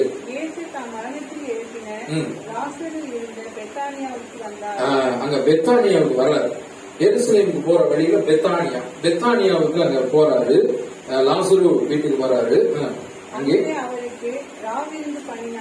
உங்களுக்கு நமக்கு நல்லா தெரிஞ்ச ஒரு பகுதி தான். அப்ப இரவு விருந்து, விருந்து ஏற்பாடு பண்ணுறாங்க. சப்பர், இரவிலே அவர்களுக்கு ஒரு பெரிய டின்னர், விருந்து அப்படின் போது ஒரு பெரிய விருந்து அங்கே ஏற்பாடு பண்றாங்க. பயங்கர விருந்து. யார் வீடு? லாசருடைய வீடு. மார்த்தாள், மரியாள், லாசர் இவங்கெல்லாம் சகோதரர்கள் சகோதரிகள். அவங்க வீட்டுல ஆண்டவர் வந்து ஒரு விருந்து, ஒரு பெரிய விருந்து, ஆண்டவர் பெத்தானியா வந்துட்டாரு அப்படின்னு சொல்லிட்டு விருந்து வைக்கிறாங்க. அந்த நேரத்துல அந்த விருந்துக்குள்ள நம்ம போயிட வேணாம். அந்த விருந்து நிகழ்ச்சியின் போது அந்த வீட்டிலே ஒரு மிக முக்கியமான ஒரு நிகழ்ச்சி அங்கே நடக்கிறது. அதை 3வது வசனத்துல வாசிக்கிற பாருங்க.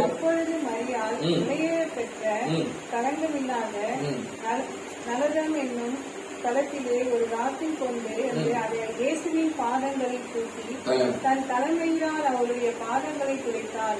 அந்த வீடு முழுவதும் தைலத்தின் பரிமளத்தினால் நிறைந்திருந்தது. நறுமணம், பரிமளம்னா நறுமணம் இல்லையா?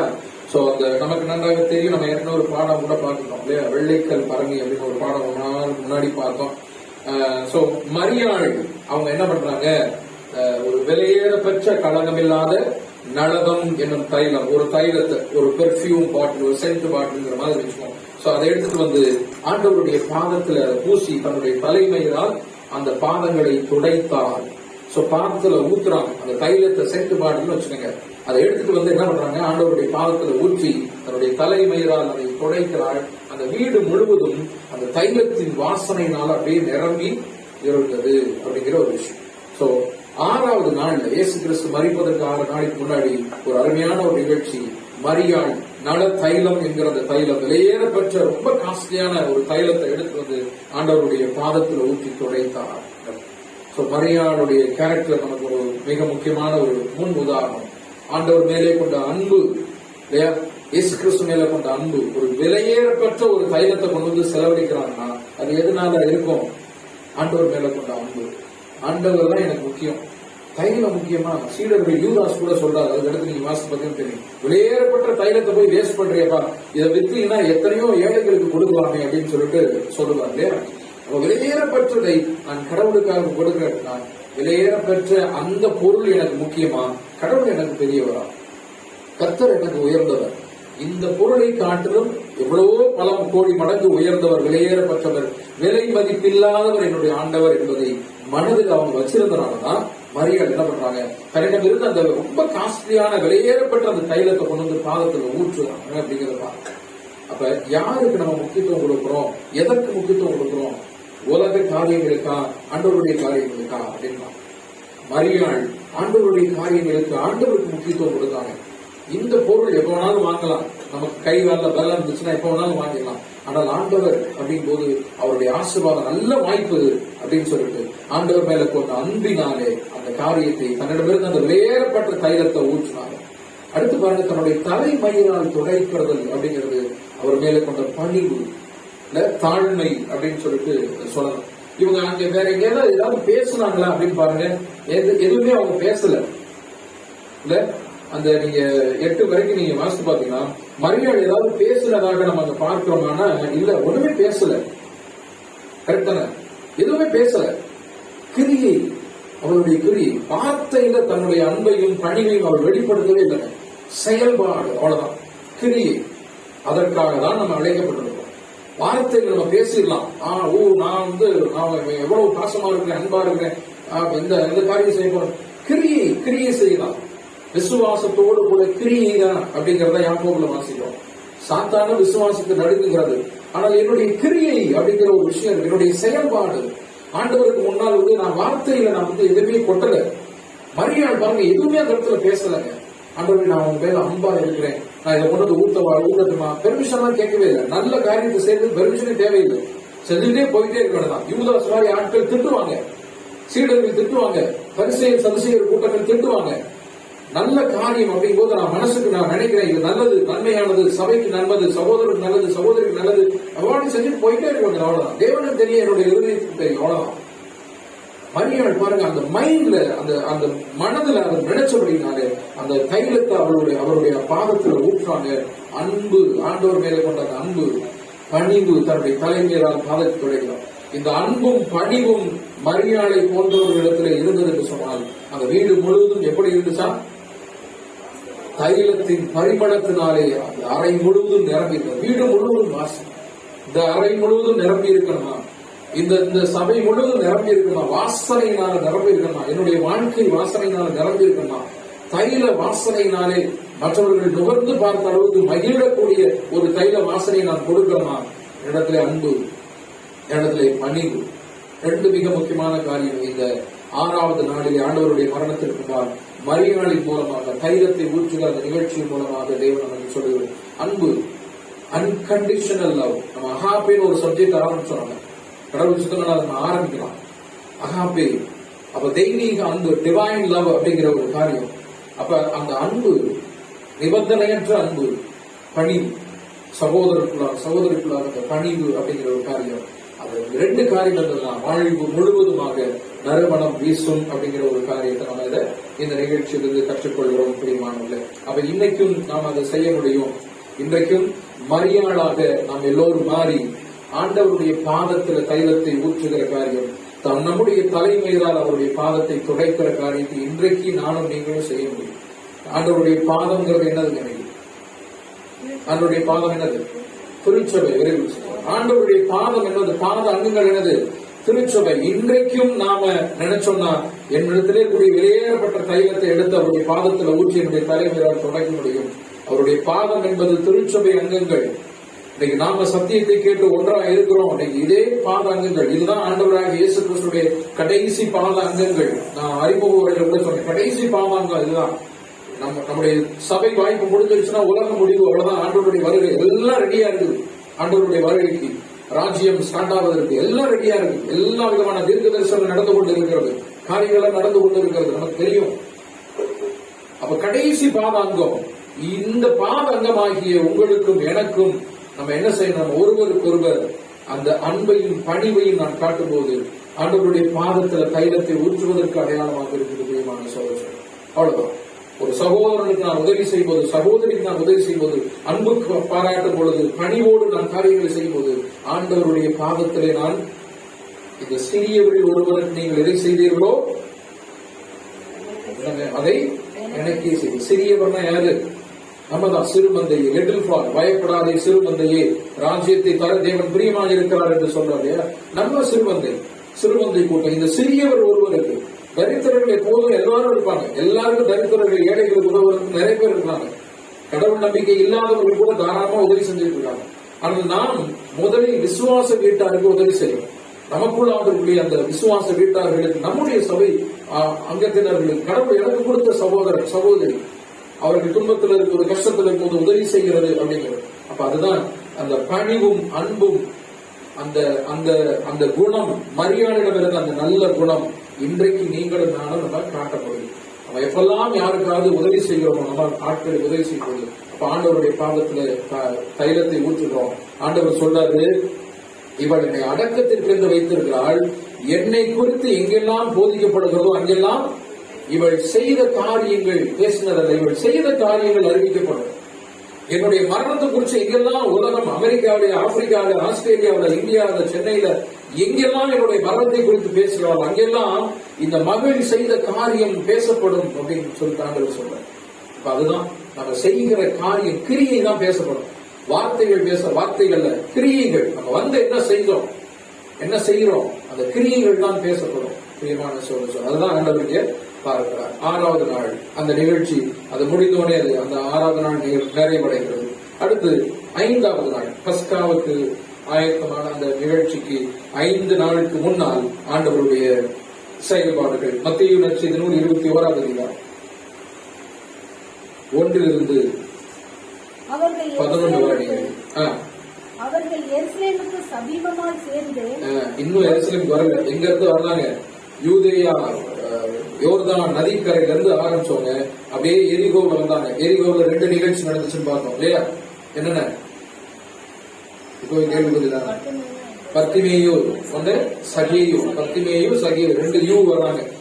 எரிகோவுக்கு போற, எரிகோ உள்ள நுழையும் போது வெளியில, ஊருக்கு வெளியில கண் பார்வையற்றவர், உள்ளே நுழைந்து எரிகோ நகர் வீதியில போகும்போது சகேயு அப்படின்னு இருப்பாங்க. இப்ப பெத்தானியாவுக்கு வர்றாங்க. பெத்தானியால ராம் விருந்து, சாப்பாடு, இரவு விருந்து அங்க தங்குறாங்க. அங்கே மரியாளுடைய நலத்தையும் அங்க முடிச்சுட்டு அடுத்த நாள் பாத்தீங்கன்னா எருசலேமுக்கு அவர் புறப்பட்டு வருகிறார். தொடர்ந்து எருசலேம் ஒலிவமலைக்கு அருகான பெத்லேஹேமுக்கு வந்தபோது, ஒலிவமலை ஊருக்கு வெளியில இருக்குது. எருசலேமுக்கு வெளியில இருக்கக்கூடிய அந்த மலை ஒலிவமலைக்கு அருகே வரும்பொழுது இயேசுவானவர் சீசரில் 2 பேரை நோக்கி, உங்களுக்கு எதிரே இருக்கிற கிராமத்திற்கு போங்கள். அங்க உங்க 2 பேர்கிட்ட சொல்றாரு, அங்கே ஒரு கிராமத்துக்கு போங்க, அங்கே ஒரு கழுதை குட்டி, நமக்கு தெரியும் இல்லையா, ஒரு கழுதை இருக்கும், அந்த கழுதையை அவிழ்த்துவாங்க அப்படின்னு சொல்லிட்டு அங்கே சொல்றாரு. இவர்கள் போய் 6வது வசனம், சீஷர்கள் போய் தங்களுக்கு கட்டளைப்படியே செய்தார்கள். 10-11 வரையெல்லாம் நீங்க பாத்தீங்கன்னா ஓசானா பாட்டு பாடுகிற அந்த நிகழ்ச்சி. தாவீதின் குமாரனுக்கு ஓசனா என்று எருசலேமிலே ஆரவாரத்தோடு ஆண்டவர் நுழைகிறார். எத்தனாவது நாளுங்க? 5வது நாள். ஆட்டுக்குட்டியாக, பஸ்கா ஆட்டுக்குட்டியாக பலியாவதற்கு 5 நாளுக்கு முன்னாடி எருசலேம்ல ஒரு பெரிய பவன். இததான் 7 நாளைக்கு முன்னாடி சொன்னாரு, வாரங்கள் எருசலேமுக்கு போகிறோம், மனுஷகுமாரன் அடிக்கப்படுவதற்காக ஒப்புக் கொடுக்க போகிறார். சீடர்கள் பாக்குறாங்க, என்ன அடிக்கப்படணும், கொண்டாடுறாங்களே அப்படின்னு இவரை சேர்த்து கொண்டாட ஆரம்பிச்சாங்க. ராஜாவை வாழ்க்கைன்னு சொல்லிட்டு சால்வைகளை விரிக்கவும், போர்வைகளை விரிக்கவும், மரக்கிளைகளை போட்டு அந்த கழுதை மேலே பவனி வருகிற அந்த காரியம் ஓசானா அப்படின்னு சொல்லிட்டு. ஓசானா என்ன அர்த்தம்? ஓசனா ஓசனா சவுண்ட் வருது, ஆனா கேட்க காது சரியில்லை. எபிரேய வார்த்தை praise the Lord. Save the Lord இல்லையா? ஓசானா அப்படின்னா கர்த்தாவே எங்களை ரட்சியும் அப்படின்னு அர்த்தம். கர்த்தாவே எங்களை ரட்சியும் அப்படின்னு தான் நினைக்கிறேன். கர்த்தாவே எங்களை ரட்சியும் அப்படின்னு ஓசானா அப்படின்னு சொல்லிட்டு சேவஸ் ஓ லார்ட் அப்படின்னு ஆங்கிலத்துல சொல்லுவாங்க. நீங்க பார்த்துட்டு சொல்லுங்க. சரி, இப்ப இவங்க போறாங்க, இப்படி பாட்டு பாடி தாவீதின் குமாரன் ஓசான்னு சொல்லிட்டு ஒரு பெரிய ஆரவாரம், ஒரு பெரிய திருவிழா. இன்னைக்கு நம்ம தெருக்கள் எல்லாம் திருவிழாக்கள் நடக்குது இல்லையா? தேர்தல் திருவிழாக்கள். ஒரு தலைவர் வந்தாலே அப்படியே கொடி தோரணங்கள். அது போல அண்ட சராசரை உண்டாக்கினவர் ஆண்டவர் எருசலேமுக்குள்ள பவனியாக அவர் உள்ளே நுழைந்து வருகிற காரியம். அப்படியே ஒரே ஆர்ப்பாட்டம், ஆரவாரம், சத்தம், அப்படியே நிகழ்ச்சி நடக்குது. இந்த கழுதை மேல ஏறி உட்கார்ந்து வருகிற நிகழ்ச்சி பாருங்க, இயேசு கிறிஸ்து பிறப்பதற்கு ஒரு 650 வருஷத்துக்கு முன்னாடியே சொல்லப்பட்டது, தீர்க்க தரிசனமாக சொல்லப்பட்டது. சகரியா தீர்க்கதரிசியின் புத்தகம் எடுத்துக்கலாம். சகரியா தீர்க்கதரிசியின் புத்தகம் 9வது அதிகாரம் 9வது வசனம்.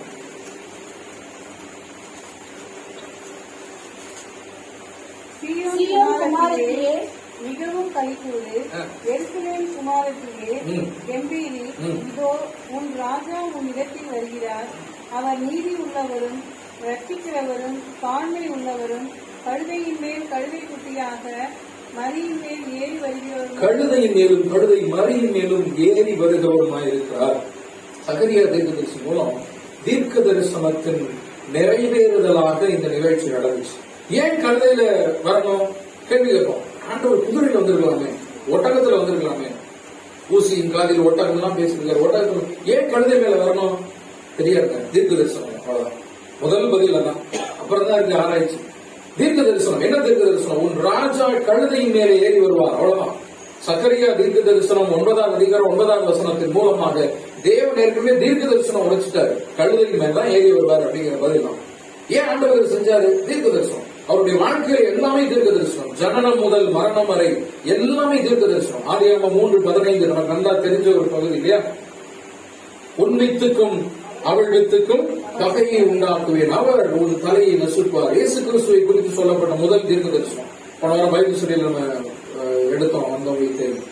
அப்ப ஆண்டவரை குறித்த தீர்க்க தரிசனம் மீக 5:2 நமக்கு வாசிக்கிறோம், தெரியும். எப்ராத்தா எனப்பட்ட பெத்லகேமே உன்னிலே ஒரு ராஜா தோன்றுவார் அப்படின்னு சொல்லிட்டு அதை பார்க்கிறோம். ஏசாயா தீர்க்கதரிசி 7:14 இதோ கன்னி கருப்ப தரித்து ஒரு குமாரனை பெறப்போகிறார் அப்படின்னு சொல்லிட்டு இல்ல, எல்லாமே தீர்க்க தரிசனம். 7000 வருஷத்துக்கு முன்னாடி, மன்னிக்கும் 700 வருஷம் ஆண்டவர் பிறப்பதற்கு 700 வருஷத்துக்கு முன்னாடி ஏசாயா தீர்க்கதரிசி, 600 வருஷத்துக்கு முன்னாடி 780 வருஷத்துக்கு முன்னாடி மீகா தீர்க்கதரிசி மூலம் நினைச்சு பாருங்க. ஆண்டவர் பிறக்கிறதுக்கு 700 வருஷத்துக்கு முன்னாடியே எப்ராத்தால பெத்லகேம்ல பிறக்க போறாரு. ஒரு கன்னி வயிற்றுல பிறக்க போறாரு. தீர்க்க தரிசனங்கள் எல்லாம் தீர்க்க தரிசனங்கள். கழுதை மேலே வருவார், தீர்க்க தரிசனங்கள். கழுதை மேல வருவார். அப்ப அவருடைய வாழ்க்கையில எல்லாம் தீர்க்க தரிசனங்கள் என்று பார்க்கிறோம். மத்திய 21:5 வாசிக்கலாம். 21:5 தீர்க்கதரிசியினால் உரைக்கப்பட்டது நிறைவேறும்படி இதெல்லாம் நடந்தது. பாத்தீங்களா? எல்லாம் தீர்க்கதரிசியினால உரைக்கப்பட்டதெல்லாம் நிறைவேறும்படி. லூக்கா 18:31. பின்பு அவர் 12 தம் இடத்தில் அழைத்து, இதோ எருசலேமுக்கு போகிறோம், மனுஷகுமாரனை குறித்து தீர்க்கதரிசிகளால் எழுதப்பட்டவைகள் எல்லாம் நிறைவேறும்.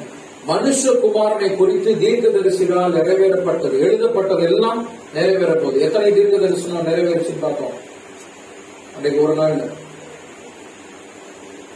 28 தீர்க்க தரிசனங்கள், 28 தீர்க்க தரிசனங்கள் ஆண்டவருடைய மரணத்தின் அந்த கடைசி நாள்ல நிறைவேறியது அப்படிங்கறத போன முதல் நாள் பைபிள் சென்று பார்த்தோம்.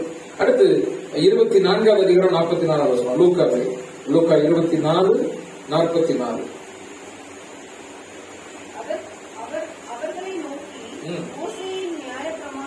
மோசேயின் நியாயப்பிரமாணங்களிலும்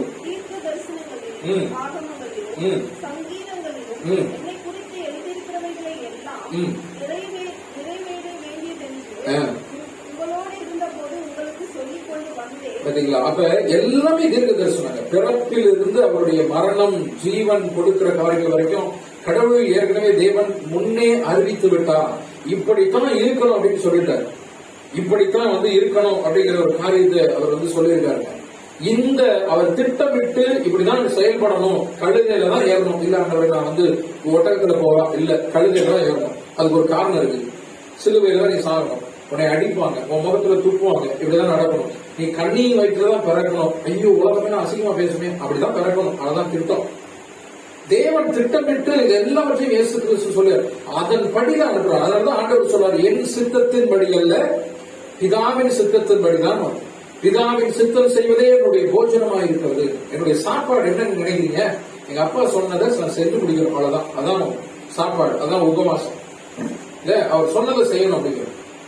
அப்ப பிதாவின் சித்தம், பிதாவின் திட்டம், பிதாவின் தீர்க்க தரிசனங்கள் எல்லாம் அவர் சொன்னதுதான் அது நிறைவேறுகிறது. அவர் சொன்னதுபடிதான் நான் வாழ்கிறேன், நான் நடக்கிறேன், நான் பேசுறேன், நான் நிற்கிறேன், எல்லாம் அவர் சொன்னபடிதான். ஒவ்வொரு தீர்க்க தரிசனம் நம்மை குறித்தும் 5வது நாள்ல தீர்க்க தரிசனங்கள் எழுதப்பட்டிருக்கிறது. இன்றைக்கு சபையாக வாழ்ந்து கொண்டிருக்கிற தேவனுடைய பிள்ளைகள், ஆண்டவருடைய சீடர்கள், நம்ம ஒவ்வொருவரை குறித்தும் தேவன் தீர்க்க தரிசனம் வச்சிருக்காரு. நான் அதை முன்னாடி சொன்னேன், தாயின் கருவிலே நான் உன்னை தெரிந்தெடுத்தேன்னு சொல்லியிருக்காரு. இந்த தீர்க்க தரிசனம் நிறைவேறிக்கான யோசித்து பாருங்க. நான் தேவனுடைய பிள்ளை அப்படின்னு சொன்னான். நான் ஒரு தெரிந்தெடுக்கப்பட்டவனா? தேவன் என்னை தெரிந்தெடுத்திருக்கிறாரா? தாயின் கருவிலே நான் உருவாக முன்னே உன்னை தெரிந்தெடுத்தேன், உன்னை பெயர் சொல்லி அழைத்தேன், உன்னை என் உள்ளங்கையிலே வரைந்திருக்கிறேன். உலகத்துக்கு கிடையாது. ராமசாமி, குப்புசாமி, முகமது இவங்களுக்கு எல்லாம் உள்ளங்கையில வரைஞ்சிருக்காரு. இவங்களுக்கு கிடையாது. நமக்கு உள்ளங்கையிலே வரைந்திருக்கிறார். உன்னை பெயர் சொல்லி அழைத்தேன்னு சொல்லியிருக்காரு. தேவன் என்னை பெயர் சொல்லி அழைச்சிருக்கிறாரா? யோசிச்சு பாருங்க. பெயர் சொல்லி அழைக்கப்பட்ட அந்த அழைப்புக்கு ஏற்ற வாழ்க்கை நான் வாழ்கிறேன். நான் என்னுடைய வாழ்க்கையை வச்சு நான் தீர்க்க தரிசனம் நிறைவேற்கான். நான் உன்னை பெயர் சொல்லி அழைத்தேன், நீ என்னுடைய சொல்லியிருக்காரு. ரோமர் 8:29 எவர்களை முன்னறிந்தாரோ அவர்களை எல்லாம் தேவனுடைய குமாரனுடைய சாயலுக்கு ஒப்பாக முன்னறித்திருக்கிறார். குமாரனுடைய சாயலுக்கு ஒப்பாக தான் நான் உன்னை தெரிந்தெடுத்தேன். என்னிடத்துல குமாரனுடைய சாயல் இருக்கா? ஆண்டவருடைய சிந்தை என்ற இடத்துல இருக்கிறார். யோசிப்பாங்க. அப்படி இருந்ததுன்னு சொன்னால் தீர்க்க தரிசனம் நிறைவேறி கொண்டு இருக்கிறார். இல்ல என்ன, ஆண்டவருடைய கிருபை கேட்போம், தேவனுடைய கிருபை கேட்போம். ஆண்டவரே, என்னை குறித்த தீர்க்க தரிசனங்கள் நிறைவேறணும். குமாரனை குறித்த தீர்க்க தரிசனங்களை 2000 வருஷம் முன்னாடி நீங்க நிறைவேற்றினீங்க. அவர் நிறைவேற்றி எல்லாம் முடிந்தது. என்னது முடிந்தது? சொல்லப்பட்ட தீர்க்க தரிசனங்கள், என்னை குறித்து சொல்லப்பட்ட காரியங்கள் எல்லாவற்றையும் ஒன்று குறைவில்லாமல் நான் முடித்து விட்டேன். அதுதான் எல்லாம் முடிந்தது என்று தலை சாய்த்து ஆகிவிட்டார். என்ன முடிஞ்சிருச்சு? அவருக்கு கொடுக்கப்பட்ட எல்லாவற்றையும் ஒரு குறைவில்லாமல், பிசல் இல்லாமல், ஒரு சின்ன ஒரு டாட், பிளாக் டாட் சொல்லுவாங்க, அது கரும்புள்ளிகள் எதுவும் இல்லாமல் நான் எல்லாவற்றையும் முடித்து விட்டேன் என்கிற மன திருப்தியோடு, அதெல்லாம் பவுல் சொல்றாரு, நல்ல போராட்டத்தை போராடின, ஓட்டத்தை முடித்தேன், எனக்கு ஜீவகிரீடம் இருக்கு. நாம சொல்லணும், நம்முடைய வாழ்க்கையை ஓடி முடிக்கும் போது ஒவ்வொரு நாளும் இன்றைக்கு தேவன் எனக்கு ஜீவனை கொடுத்தார். எத்தனையோ பேர் மறித்து போறாங்க கொரோனாவினால, கொள்ளை நோயினால, ஆக்சிடென்ட்ல. ஒவ்வொரு வாரமும் ஒவ்வொரு என்னை பத்திரமா கொண்டு வர்றாரு. ஒவ்வொரு நாளும் எனக்கு ஜீவனை கொடுத்தாரு. நேற்றைய தினத்துல எந்த விதமான பாடுகள் வராம, பிரச்சனை வராம, உயிர் போகாம என்னை பாதுகாத்தாரு. நேற்றைய தினத்தை கடவுள் எனக்கு கொடுத்தாரு. அந்த காரியத்தை நான் நிறைவேற்றினேன். கடவுள் எனக்கு அந்த ஜீவனை கொடுத்தாரு. எனக்கு இந்த நாள் கிருபையா கொடுத்திருக்காரு. இன்னைக்கு இது கிருபையா கொடுத்ததனுடைய இந்த காலகட்டத்தை நான் அவர் கொடுத்ததனுடைய காரியத்தை நான் நிறைவேற்ற போறேன்னா இல்லையா? யோசிப்பாங்க. இன்னைக்கு எனக்கு ஜீவனை கொடுத்திருக்காரு. ராத்திரிலேயே தூக்கத்திலேயே உயிர் போயிருந்துச்சுன்னா, வரும்போது ஆக்சிடென்ட் ஆயிருந்தா, எனக்கு ஜீவன் கொடுத்திருக்காரு. இன்னைக்கு ஜீவன் கொடுத்திருக்காரு அப்படின்னா நம்ம ஏற்கனவே பார்த்தோம், இறந்து போனவங்க எல்லாம் பாவிகள், உயிரோடு இருக்கவங்க எல்லாம் பரிசுத்தவான்களா? அப்படி இல்ல. இன்றைக்கு நமக்கு ஜீவனை கொடுத்திருக்காரு, உயிரை கொடுத்தாருன்னா இன்றைக்கு உங்களையும் என்னை குறித்து செய்ய வேண்டிய வேலையை அவர் என்ன செஞ்சு முடிக்கல, நாம் என்ன செய்யல, அதனால ஜீவனை வச்சிருக்காரு. அதனாலதான் உயிர் கொடுத்திருக்காரு. நம்மளுடைய வேலை முடிஞ்சிருச்சுன்னா பினிஷ், நீ புறப்பு வாப்பாடுன்னு இருக்காரு, அவ்வளவு முடிஞ்சிருச்சு. ஆனா இன்னும் அந்த வேலை முடியாததுனால நம்ம இன்னைக்கு உயிரோடு இருக்கிறோம். அப்ப இன்றைக்கு கடவுள் கொடுத்த இந்த காலகட்டம், இந்த ஜீவன், இந்த உயிர், இந்த காலகட்டம், இதை நான் இன்னைக்கு ஞாயிற்றுக்கிழமை எனக்கு ஜீவனை கொடுத்திருக்காரு. இன்னைக்கு நான் என்ன செய்ய போறேன்? அவர் ஜீவனை கொடுத்ததுக்காக அவருக்கான என்ன செய்ய போறேன்? நேற்றைய தினம் எனக்கு ஜீவனை கொடுத்தாரு. நேற்று முழுவதும் நம்ம என்ன செஞ்சோம்? யோசித்து பாருங்க. அவருக்கு பிரியமா ஏதாவது ஒரு காரியம் நம்ம செஞ்சோமா? உட்காந்து டிவி பார்த்துக்கிட்டு, படம் பார்த்துக்கிட்டு, கேம் பார்த்துக்கிட்டு, கிரிக்கெட் மேட்ச் பார்த்துக்கிட்டு, இதுக்காக எனக்கு ஜீவனை கொடுத்தாரு. இதுக்காக தான் நமக்கு வந்து வாழ்க்கையை ஊட்டி கொடுத்தாரா? ஒரு நாள் நினைச்சு பாருங்க, நம்ம இன்னைக்கு நைட்டு ஃபுல்லா இன்னைக்கு உட்காந்து ஜாலியா ஆட்டம் பாடி ஃப்ரெண்ட்ஸோட ஏதோ ஒரு கல்யாணம் போயிட்டு ஏதோ ஒரு இது பண்ணிட்டு வந்துட்டு நைட் தூங்குறேன். ஆண்டவர் மேல இருந்து பார்த்துட்டா இதுக்காக இன்னைக்கு ஜீவனை கொடுத்தேன் நான் அப்படின்னு சொல்லுவாரா? நான் கொடுத்தேன், உயிரை கொடுத்தேன், நீ சரியா செய்தாய், நன்று நன்று, நல்ல ஊழியக்காரனே அப்படின்னு அடுத்த நாளும் நான் உனக்கு கிருபையை தருவேன்னு சொல்லுவாரா? தூங்குறதுக்கு முன்னால், உறங்குவதற்கு முன்னால், படுகைக்கு செல்வதற்கு முன்னால் ஒவ்வொரு நாளும் நாம் நினைத்து பார்க்க வேண்டிய ஒரு கேள்விக்குரியமானது. இது ரொம்ப யோசிக்கிறோம். இன்றைக்கு எனக்கு கொடுத்த ஜீவனை, இன்றைக்கு எனக்கு கொடுத்த பலனை நான் கடவுளுக்காக ஏதாவது ஒரு காரியம் நான் செய்தேனா? அந்த இரவு ஆண்டவர் என்னை பார்த்து ஒரு ஐஸ்வர்யத்தை பேசுவார்ல, நான் ஒன்று போட்டு புசித்து நான் குடித்து இந்த வீட்டை நான் இழுத்து கட்ட போறேன், நான் பெரிய முட்டாள், இந்த இரவை செத்தா நீ என்ன செய்ய போறேன் இல்ல. சோ ஆண்டவருக்கு ஏதோ ஒரு காரியம் பெருசா, அதுக்காக பைபிளை தூக்கிட்டு காலையில 5 மணில இருந்து ஊழியர் செய்யணும் இல்லை, ஏதோ ஒரு காரியம் நம்மளால முடிந்த திராணிக்கு தக்கதான ஒரு காரியம். சோ அட்லீஸ்ட் இந்த வாரத்துல நம்ம முயற்சி எடுப்போம். இந்த வாரத்துல ஒரு பைபிள் வாசிக்கிற காரியம், ஜெபிக்கிற காரியம், ஏதோ ஒரு கடவுள் ஆண்டவர் எனக்காக மரித்தார் அப்படிங்கறதுல வைத்து அவருக்கு அந்த அன்பு, அவருடைய பாதங்களுக்கு அன்பு செலுத்துகிற காரியங்கள், ஏதாவது ஒரு காரியம் ஒவ்வொரு நாளும். 5வது நாள்ல அந்த காரியம் தீர்க்க தரிசனம். அடுத்த 4வது நாள் மார்க் 11வது அதிகாரம் 12-17 வரை. மார்க் 11:12-17 வரை 4ஆம் நாளின் நிகழ்ச்சி.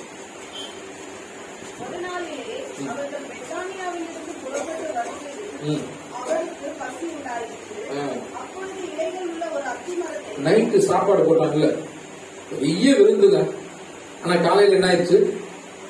அவ்வளவுதான், முடிஞ்சு வச்சு. சாப்பாடு போட்டா அவ்வளவுதான் இல்ல. அதனாலதான் மார்த்தாள் மரியாள், அந்த மரியாதை சொல்றாரு, நல்ல பங்கை இவள் தெரிந்தெடுத்தாள். மார்த்தாள் என்ன பண்றாங்க? இன்னொரு இடத்துல லூக்கா 10வது அதிகாரம் இல்ல, மார்த்தாள் அநேக காரியங்களை கொடுத்து சமையல் பண்ணணும். ஆண்டவர் வந்து வீட்டுல சமையல் பண்ணணும், அது பண்ணணும், கறி எடு, சிக்கனா மட்டனா எது வைக்கணும், என்ன பண்ணணும் அப்படின்னு சொல்லிட்டு மார்த்தாள் ரெடி பண்ணிட்டு இருக்காங்க. ஆனா மரியாதை என்ன பண்றாங்க? அவருடைய பாதத்துல உட்கார்ந்து, ஆண்டவர் நீங்க பேசுங்க, நான் கேட்கிறேன் அப்படின்னு சொல்லி.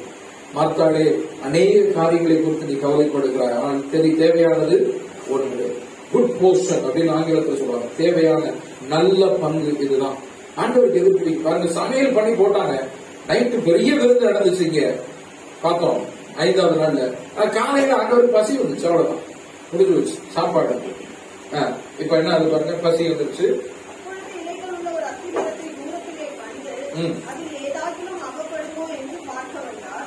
அத்திப்பழம் ஆழமாய் இராதபடியால் அவர் அதனிடத்தில் வந்தபோது அதன் இலைகளை அல்லாமல் வேறொன்றையும் காணவில்லை. 17 வரைக்கும் நமக்கு தெரியும் இல்லையா, அந்த காரியங்களுக்கு வாசி பார்த்தீங்கன்னா தெரியும்.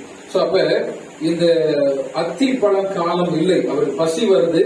பசி வந்தாலும் பாத்தீங்கன்னா அங்க வந்து அத்தி மரத்தை பார்த்து ஏதாவது பழங்கள் கிடைக்குமான்னு பாக்குறாரு.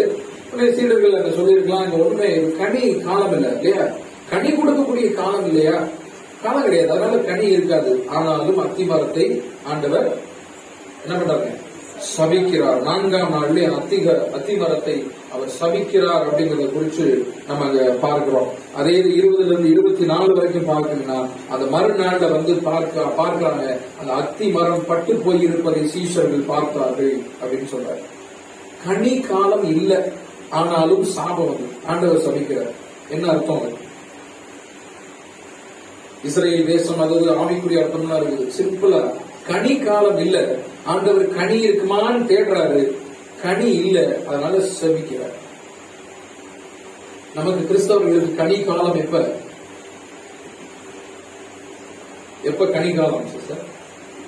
கனி கொடுக்கிற காலம் மொத்தத்துல கிறிஸ்தவர்கள் நமக்கு சொல்லுங்க, நம்மளாம் ரொம்ப நல்லவங்க. உலக கிறிஸ்தவர்களுக்கு கனி காலம் அப்படின்னா ஞாயிற்றுக்கிழமை ஒரு 2 மணி நேரம் 3 மணி நேரம் மட்டும்தான் கனி காலம். ஐயோ, ஸ்தோத்திரம் என்ன, பைபிள் என்ன, வசனம் என்ன, வாசகம் என்ன, அப்படியே பரிசுத்தம், அப்படியே பரவமே அப்படியே இறங்கி வர மாதிரி சபையெல்லாம் பாத்தீங்கன்னா அப்படியே இருக்கும், அப்படியே இருக்கும். வீட்டுக்கு போனாலும் தெரியாது முகம், ஒரிஜினல் முகங்கள். வீட்டுக்கு போனதுக்கு அப்புறம் அது போற வழியிலேயே, அதாவது வீட்டுக்கு போனா திங்கட்கிழமையில இருந்து அடுத்த சனிக்கிழமை வரைக்கும் இருக்கு. கனி காலம் இன்னைக்கு கிறிஸ்தவர்களுக்கு இந்த 2 மணி நேரம் 3 மணி நேரம் அவ்வளவுதான். சர்ச்சுக்கு போயிட்டு வரணும் அப்படின்னு வெறித்தனமா புறட்டு வருவோம், கனி கொடுக்கணும் அப்படிங்கிற ஒரு வாழ்க்கை. சோ ஆண்டவர் இந்த ஞாயிற்றுக்கிழமை அவர் பார்க்கவே இல்லை. ஞாயிற்றுக்கிழமை நீங்க உங்களுக்கு தெரியும், பைபிள போட்டு வரணும், அதுதான் மூப்பர்கள் எல்லாம் கொண்டு வந்து வச்சிருக்காங்க, மிரட்டி உருட்டி சொல்ல என்ன வரல என்ன சொல்லி இருக்குங்கிற மாதிரி எல்லாம் போட்டு டார்ச்சர் பண்ணுவாங்க. எனக்கு தெரியும், அதனால நான் அதை கண்டுக்கல. திங்கட்கிழமை பார்ப்பேன், திங்கட்கிழமை இருந்து செவ்வாய்க்கிழமை வரைக்கும் சனிக்கிழமை வரைக்கும் பார்ப்பேன். மார்க்கெட்ல உங்களை பார்ப்பேன், சர்ச்சில் வந்து கனி கொடுப்பாங்க, மார்க்கெட்ல கனி கொடுக்கணும். குழாயில லாரி வரும்பொழுது, குழாயில வந்து நம்ம லாரி வரும்போது லாரி முன்னாடி குடத்தை எடுத்துட்டு போகும்போது அங்க பாப்பேன் நான் நின்று, அங்க கனி கொடுக்கணும். அத்திப்பட காலம் இல்ல ஆண்டவரே அப்படின்னு அந்த இடத்துல குழாய் அடி அங்க வந்துட்டு நான் பரிசுத்தமா பேச முடியுமா அப்படின்னா, அங்க பேசல அப்படின்னா சபிச்சுக்க. அத்திப்பட காலம் இல்லை, ஆனாலும் அத்தி மரம் சபிக்கப்படுகிறது, அடுத்த நாள் பட்டு போயிடுச்சு. அதனாலதான் அப்ப கனி காலம் அப்படிங்கறத நம்ம பார்க்கவே கூடாது. இந்த காலம் அந்த காலம் அந்த காலம் எந்த காலமா இருந்தாலும் கனி கொடுக்கக்கூடிய ஒரு காலம் அப்படிங்கிற ஒரு காரியத்தை நம்ம பார்க்கிறோம். சரி, இப்ப இவங்க அப்படியே புறப்பட்டு வராங்க. பெத்தானியாவில இருந்து அப்படியே புறப்பட்டு வரும்பொழுது எருசலேமுக்குள்ள போறாரு. அங்கே நடக்கிற ஒரு நிகழ்ச்சி 16வது அதிகாரம் 15 17. அவர்கள் எருசலேமுக்கு வந்தார்கள். இயேசு தேவாலயத்தில் பிரவேசித்து, இது அடுத்த நாள். ஏற்கனவே ஒரு தடவை 5ஆம் நாள் எருசலேம் வந்தாங்க, ஓசன்னா பாட்டு பாடிட்டு அவங்க உள்ள போல. இப்ப அடுத்த 4வது நாள்ல எருசலேமுக்குள்ள உள்ள வர்றாங்க. இப்பதான் ஊருக்குள்ள உள்ள வர்றாங்க. தேவாலயத்தில் பிரவேசிக்கிறார். ஆலயத்தில் அது நீங்க 17 வரைக்கும் நீங்க வாசித்து பாத்தீங்கன்னா நமக்கு தெரியும். நமக்கு தெரிந்த பகுதி ஆலயத்தை சுத்திகரிப்பு செய்கிற ஒரு நிகழ்ச்சி அங்க நடக்குது. எத்தனாவது நாளுங்க? 4ஆம் நாளிலே ஆலயம் தேவாலயத்தை சுத்திகரிக்கிற ஒரு நிகழ்ச்சி. ஆலயத்தை ஒட்டி 3 விதமான நீதிமன்றங்கள் உண்டு. எருசலேம் ஆலயத்தில் 3 விதமான நீதிமன்றங்கள் உண்டு. ஒன்று யூதர்களுக்கான நீதிமன்றம், இன்னொன்று புறஜாதிகளுக்கான நீதிமன்றம், மூன்றாவது பெண்களுக்கு தனி கோர்ட் நீதிமன்றம். யூதர்களுக்கு இஸ்ரேலர்களுக்கான ஒரு கோர்ட், புறஜாதிகளுக்கு தனியா கோர்ட். யூதர்களும் புறஜாதிகளும் ஒன்று சேர மாட்டாங்க இல்லையா? புறஜாதிகளுக்கு ஜென்டைல்ஸ் அவங்களுக்கு ஒரு கோர்ட், அவங்களுக்கு பிரச்சனை எல்லாம் நியாயம் தீர்ப்பு விசாரிக்கணும். மூணாவது பெண்களுக்கு ஒரு தனி கோர்ட், பெண்கள் தனியா தான் அவங்களுக்கு கோர்ட். இந்த 3 கோர்ட் ஆலயம் வேற. அதனால பாத்தீங்கன்னா ஒரே கேள்வி, ஒரே கூட்டம், எப்ப பார்த்தாலும் கூட்டமா தான் இருக்கும். எருசலேம் ஆலயம் அது முக்கியமான ஒரு இடம், கேபிட்டல் சிட்டி இல்லையா? முக்கியமான இடம், கூட்டம் எப்பயுமே இருக்கும். கூட்டம் வந்துருச்சுன்னா நம்மளால என்ன பண்ணிடுவோம்? கடையை போட்டு சாதாரணமா கூட்டம் வரக்கூடிய இடம்னா கடை வரும். கடை இருந்தா கூட்டம் வரும், அது வேற. கூட்டம் இருக்கிற இடத்துல கடை வந்துடும். தள்ள வண்டி அந்த வண்டி திடீர்னு கடைகள், திடீர் கடைகள்லாம் முளைக்க ஆரம்பிச்சிடும். இது பத்தல கூட்டம் அப்படிங்கிறது.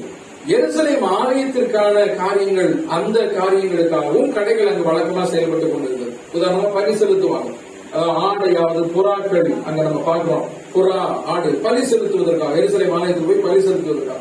அப்ப புறா வாங்குவதற்காக இங்க இருந்து வருவாங்க, வாங்கிட்டு வரணும். நம்ம பஸ்கா எகிப்துல நீங்க பார்க்கும்போது அங்க என்ன சொல்ற, 10ஆம் நாள்ல நீங்க ஆட்டுக்குட்டியை போய் வாங்கிட்டு வரணும்.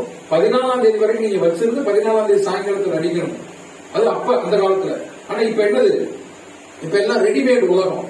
போன உடனே அப்படியே கை வச்சுட்டு வருவோம், போற வழியில ஏதாவது வாங்கிக்கலாம் அப்படின்னு புறப்பட்டு அப்படியே போயிடுவோம். இப்ப அதே பாருங்க, 2000 வருஷத்துக்கு முன்னாடியே ரெடிமேட் உலகம். ஆனா எகிப்துல 4000 வருஷம் முன்னாடி 14ஆம் தேதி அடிக்கப்படக்கூடிய ஆட்டுக்குட்டி நீ 10ஆம் தேதி போய் வாங்கிட்டு வாங்க. மார்க்கெட்டுக்கு நீ போ. அது யாரு போகணுமா? வீட்டு தலைவர் போய் வாங்கிட்டு வரணும் அப்படின்னாரு. ஆனா இங்க பாருங்க, இதே எருசலேம் இதுல இங்க ஆடு கோயிலுக்குள்ள நுழையும் போது அங்க வாங்கிக்கலாம்ப்பா. முன்னாடியே வாங்கிட்டு வரணும் அப்படின்னு இல்ல, அங்க வாங்கிக்கலாம். எருசலேம் ஆலயத்துல புறா வாங்கிக்கலாம். அதனால என்ன ஆயிடுச்சு, அவங்களோட வியாபாரம் ஓடு வந்துருக்கு. அப்ப புறா விற்கிறவர்கள், பலி செலுத்துவதற்கான அந்த மிருகங்கள் விற்கிறவங்க, அங்க வாங்குறவங்க விற்கிறவங்க, அடுத்து காசுக்காரர்கள் அப்படின்னு ஒரு இது அதுவும் சொல்லப்படுறது இல்லையா? அந்த காசுக்காரர்கள் அப்படின்னு சொல்லிட்டு எக்ஸ்சேஞ்ச், ரோம நாணயங்கள் தான் அங்க வந்து அந்த புழக்கத்துல இருந்துச்சு. அந்த நாடு எல்லாமே ரோமர்களுடைய கண்ட்ரோல்ல இருந்தது இல்லையா? ரோம சேவர்கள். அப்ப ரோமர்களுடைய நாணயங்கள், பணம் தான் அங்க வந்து இருந்தது. ஆனா ஆலயத்துக்குள்ள நீங்க வந்து காணிக்க கொடுக்கணும் அப்படின்னா ஷேக்கல், இஸ்ரேலுடைய அவங்களுடைய அந்த பணம் பேரு ஷேக்கல். அந்த ஷேக்கல் நாணயத்தை வந்து நீங்க பண்ட மாற்றம், ரோம நாணயத்தை வச்சிருப்பாங்க. ஏன்டா ரோம நாணயம் இருக்குதுன்னு வச்சுக்கோங்க, அதை போய் நான் ஆலயத்துல உண்டியில கொடுக்கும் போது ரோம நாணயத்தை நான் போடக்கூடாது, ஷேக்கல்ங்கிற நாணயத்தை தான் அவங்க வந்து போடணும். அப்ப ரோம நாணயத்துக்கு ஷேக்கல், இத்தனை ஷேக்கல் சொல்லிட்டு அந்த நாணயத்துக்கு எக்ஸ்சேஞ்ச், மணி டிரான்ஸ்பர் மாதிரி அது பண்ணுகிற அந்த ஒரு குரூப்பும் அங்க இருக்கும்.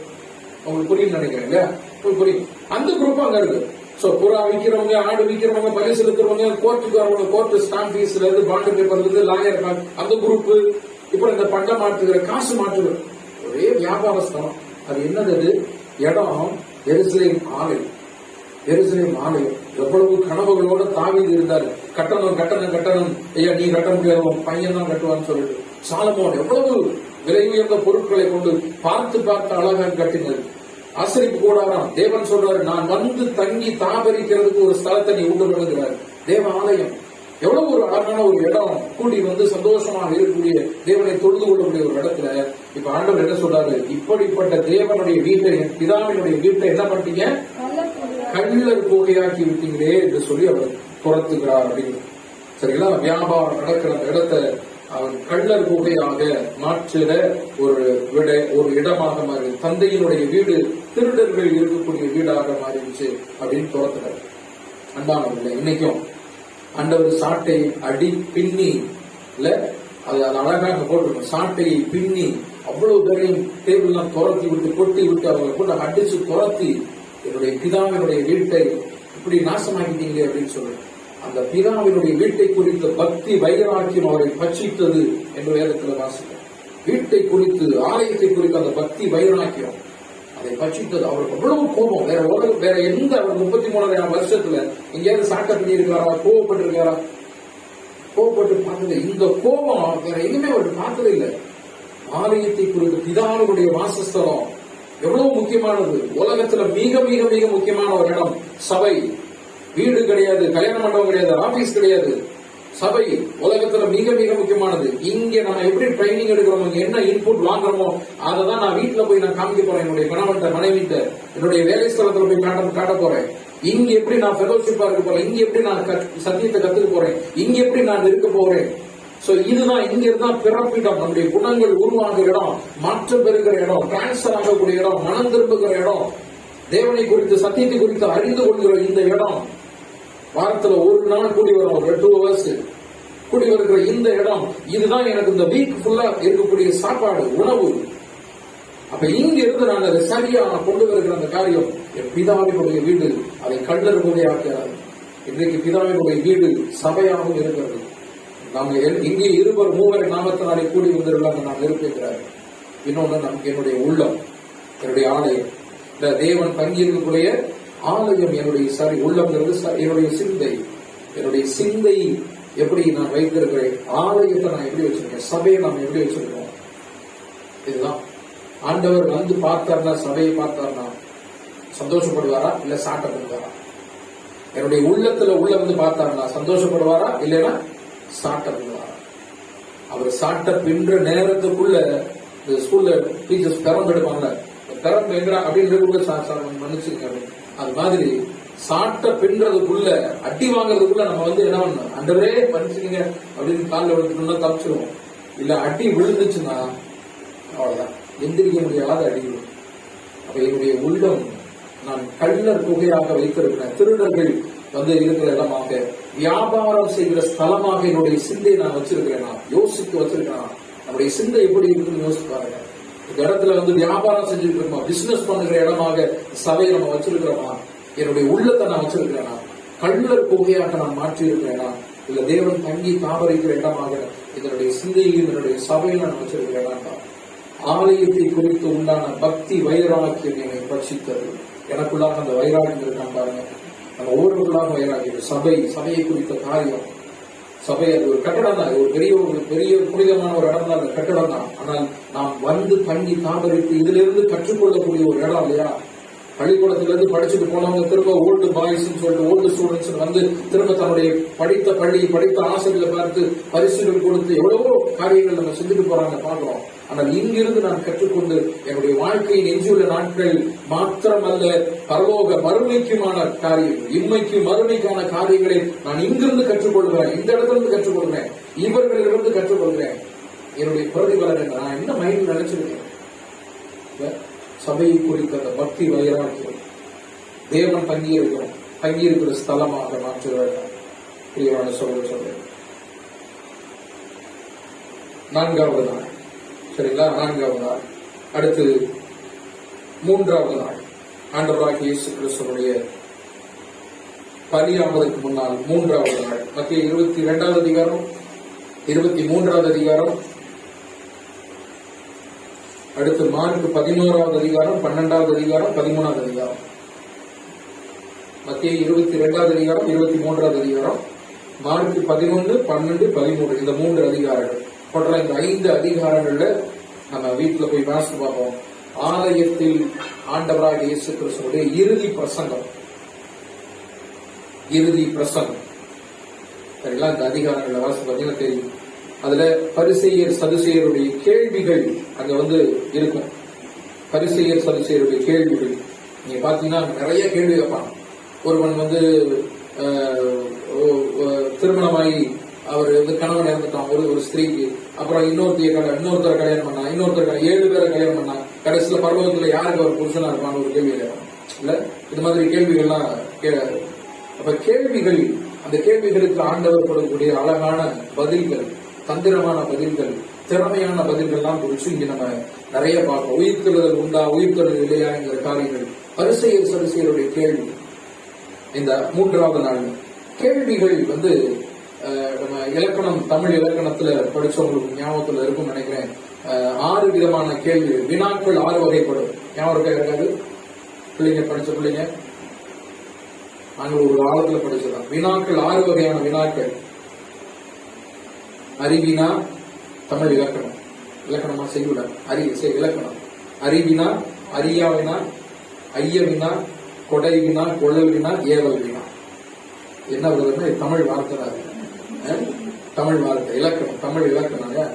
அறிவினா, அறியாவினா, கொடை வினா, கொள்ளல் வினா, ஐய வினா, ஏவல் வினா அப்படின்னு வினாக்கள் 6 வகைப்படும் அப்படின்னு நம்ம செய்யுள்ள தமிழ்ல படிச்சிருக்கோம். இப்ப அறிவினா, அறிந்து கொள்வதற்காக கேட்கக்கூடிய கேள்வி.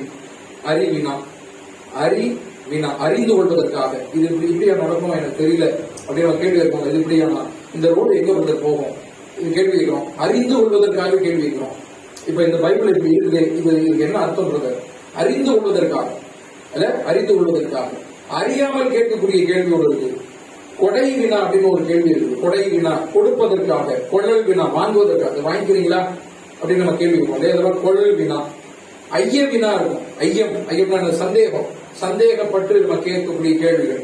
இது இப்படியா இருக்குமா, இப்படி போகுமா அப்படிங்கிற ஒரு காரியம். அடுத்து ஏவல் வினா. ஏவல் வினா அப்படிங்கிறது என்னது? உங்களால செய்ய முடியல நம்ம சொல்றோம். ஏவல் என்னது? வேலை வாங்குறதுக்காக கேள்வி இருக்கும். நீங்க வந்துருங்க, நீங்க அதை பார்த்து முடிச்சிருவீங்களே அப்படின்னு நம்ம கேட்கறோம் இல்லையா? இது ஒரு கேள்வி. இது நம்ம இலக்கணம் பார்க்கல, இந்த முறையில சொல்லப்பட்டு.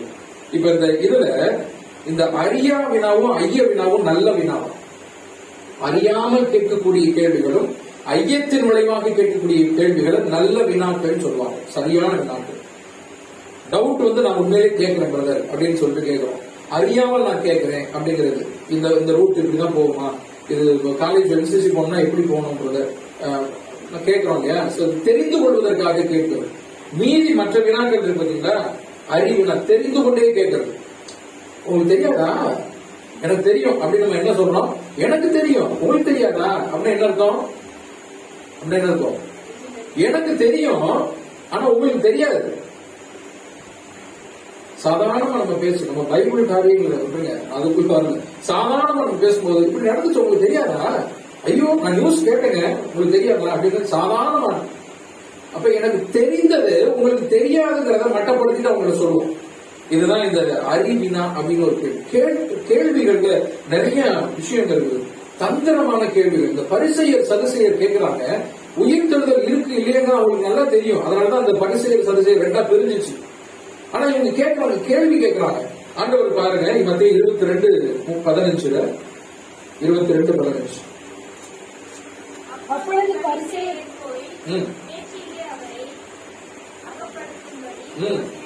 பாத்தீங்களா, பரிசேயர் போய் பேச்சிலே அவரை அகப்படும்படி யோசனை பண்ணி கேள்வி கேட்கிறாங்க. என்ன கேள்வி? 17 வசனம். ராயனுக்கு வரி கொடுக்கிறது நியாயமா இல்லையா, நாங்க டாக்ஸ் கட்டலாமா வேணாமா அப்படின்னு ஆண்டவர் கேட்கிறாங்க. பேச்சிலே அவரை பிடிக்கும்படி கேள்வி கேட்பதுல பாருங்க எவ்வளவு விஷயம். கேள்வி கேட்கறது சாதாரணமா நம்ம பழக்கம், நம்முடைய வாழ்க்கை கொஞ்சம் கொஞ்சமாக சீர்படுத்திக் கொள்ள வேண்டும். பிரியமான சகோதர, இதெல்லாம் ஒரு பாடம் நமக்கு 3ஆம் நாளிலே ஆண்டவர் நமக்கு கொடுக்கிற பாடம். சோ இந்த கேள்வி கேட்பது அப்படிங்கிற ஒரு விஷயம் இருக்குது. அது அடுத்து 3 விதமான ஓமைகளை அடுத்து சொல்றாரு. 10 கனிகள் பற்றிய ஓமை, தாளந்துகள் ஓமை, அத்தி மரத்தை குறித்த ஓமைய அங்கதான் சொல்றாரு 3ஆம் நாள்ல. 10 கனிகள் 10 virgins, அது பரிசுத்தம் ஆயத்தமாகணும் அப்படிங்கிறதுக்காக. அடுத்து தாளந்துகள் ஓமை சொல்ற 10 தாளந்து, 5 தாளந்து, ராத்தல் ஓமைலாம் சொல்றோம் இல்லையா, தாளந்துகள் ஓமை அப்படிங்கிறது. அது இருக்கிற தாளந்த திறமையை நீங்க பயன்படுத்தணும், மண்ணுல வச்சு பூட்டிடாதீங்க, மூடி வச்சிடாதீங்க அப்படிங்கிறதுக்காக ஆண்டவர் சொல்லுகிற ஒரு காரியம். உங்களுடைய ஆற்றலை நீங்கள் பயன்படுத்திக் கொள்ளுங்க, என்ன ஆற்றல் இருக்குதோ அதை சரியாக பயன்படுத்திக் கொள்ளுங்க அப்படிங்கிற ஒரு விஷயம். அடுத்து அத்திமரம் ஓமை அப்படிங்கிறது ராஜ்யத்தை ஸ்தாபிக்கிற காரியங்களை குறித்து ஆண்டவருக்கு 3ஆம் நாளிலே ஆலயத்திலே அவர் தன்னுடைய கடைசி பிரசங்கம் அவராக செய்கிறார். அடுத்து 2ஆம் நாள் பஸ்காவுக்கு முந்தி 2ஆம் நாள் முன்னாடி பெரிய பதிவுகள் அவர் என்ன செய்தார் என்பதற்கான விவரங்கள் பைபிள்ல இல்லை. ஆண்டவர் மரிப்பதற்கு 2 நாட்களுக்கு முன்னால் அவர் என்ன செஞ்சார், ஆனால் அதற்கு முந்தைய நாள் பெத்தானியாவிலே சென்று ஓய்ந்திருந்தார் என்று முடியும். அப்ப அந்த 2ஆம் நாள் மரிப்பதற்கு 2 நாளைக்கு முன்னாடி அவர் பெத்தானியாவிலே ஓய்ந்திருக்க வேண்டும். கம்ப்ளீட் ரெஸ்ட் எடுத்திருக்கார், ஓய்ந்திருக்கிறார், அமைதலாக இருந்தார். அவரை குறித்து அவர் பிரசங்கம் பண்ணின காரியங்கள் அதை குறித்து எதுவுமே இல்லை. கதவை சாத்திட்டு அமைதலா இருந்திருக்காருன்னு நினைச்சோம். அவர்தான் இருந்திருக்க முடியும். இல்ல வெளியில வந்தாலே அவர் ஒரு கூட்டம் பின்னாடியே வந்துடும். இல்ல அமைதலா இருந்திருக்கார். மார்த்தாள் மரியாதை டிஸ்டர்ப் பண்ணாத நீங்க ஒரு நாள் அப்படின்னு சொல்லிட்டு இன்னும் 2 நாட்களுக்கு பின்னால் அவர் வரிக்க போகிற காரியங்கள், அவருடைய பாடுகள் எல்லாவற்றையும் மனக்கண்பமாக கொண்டு வந்து ஜெபித்து கடவுளுக்கு நன்றி செலுத்தி தன்னுடைய அந்த நாளை அவர் நிறைவு செய்திருக்க கூடும். பிரியமான சகோதரர், அமைதலாக அவர் இருந்த ஒரு நாள் அந்த தன்னுடைய மரணத்திற்கு 2 நாள் போனார். அடுத்ததாக பஸ்காவிற்கு 1ஆம் நாள், ஒரு நாளுக்கு முன்னாடி அவருடைய செயல்பாடுகள் என்ன? 1 மத்திய 26 17-19. புளிப்பில்லா அப்ப பண்டிகையின் முதல் நாளிலே சீசர்கள் இயேசுவினிடத்தில் வந்து, பஸ்காவை புசிப்பதற்கு நாங்கள் எங்கே உமக்கு ஆயத்தம் பண்ண சித்தமாய் இருக்கிறீர் என்று கேட்டார்கள். முதலாவது நிகழ்ச்சி அடுத்த நாள் பஸ்கா.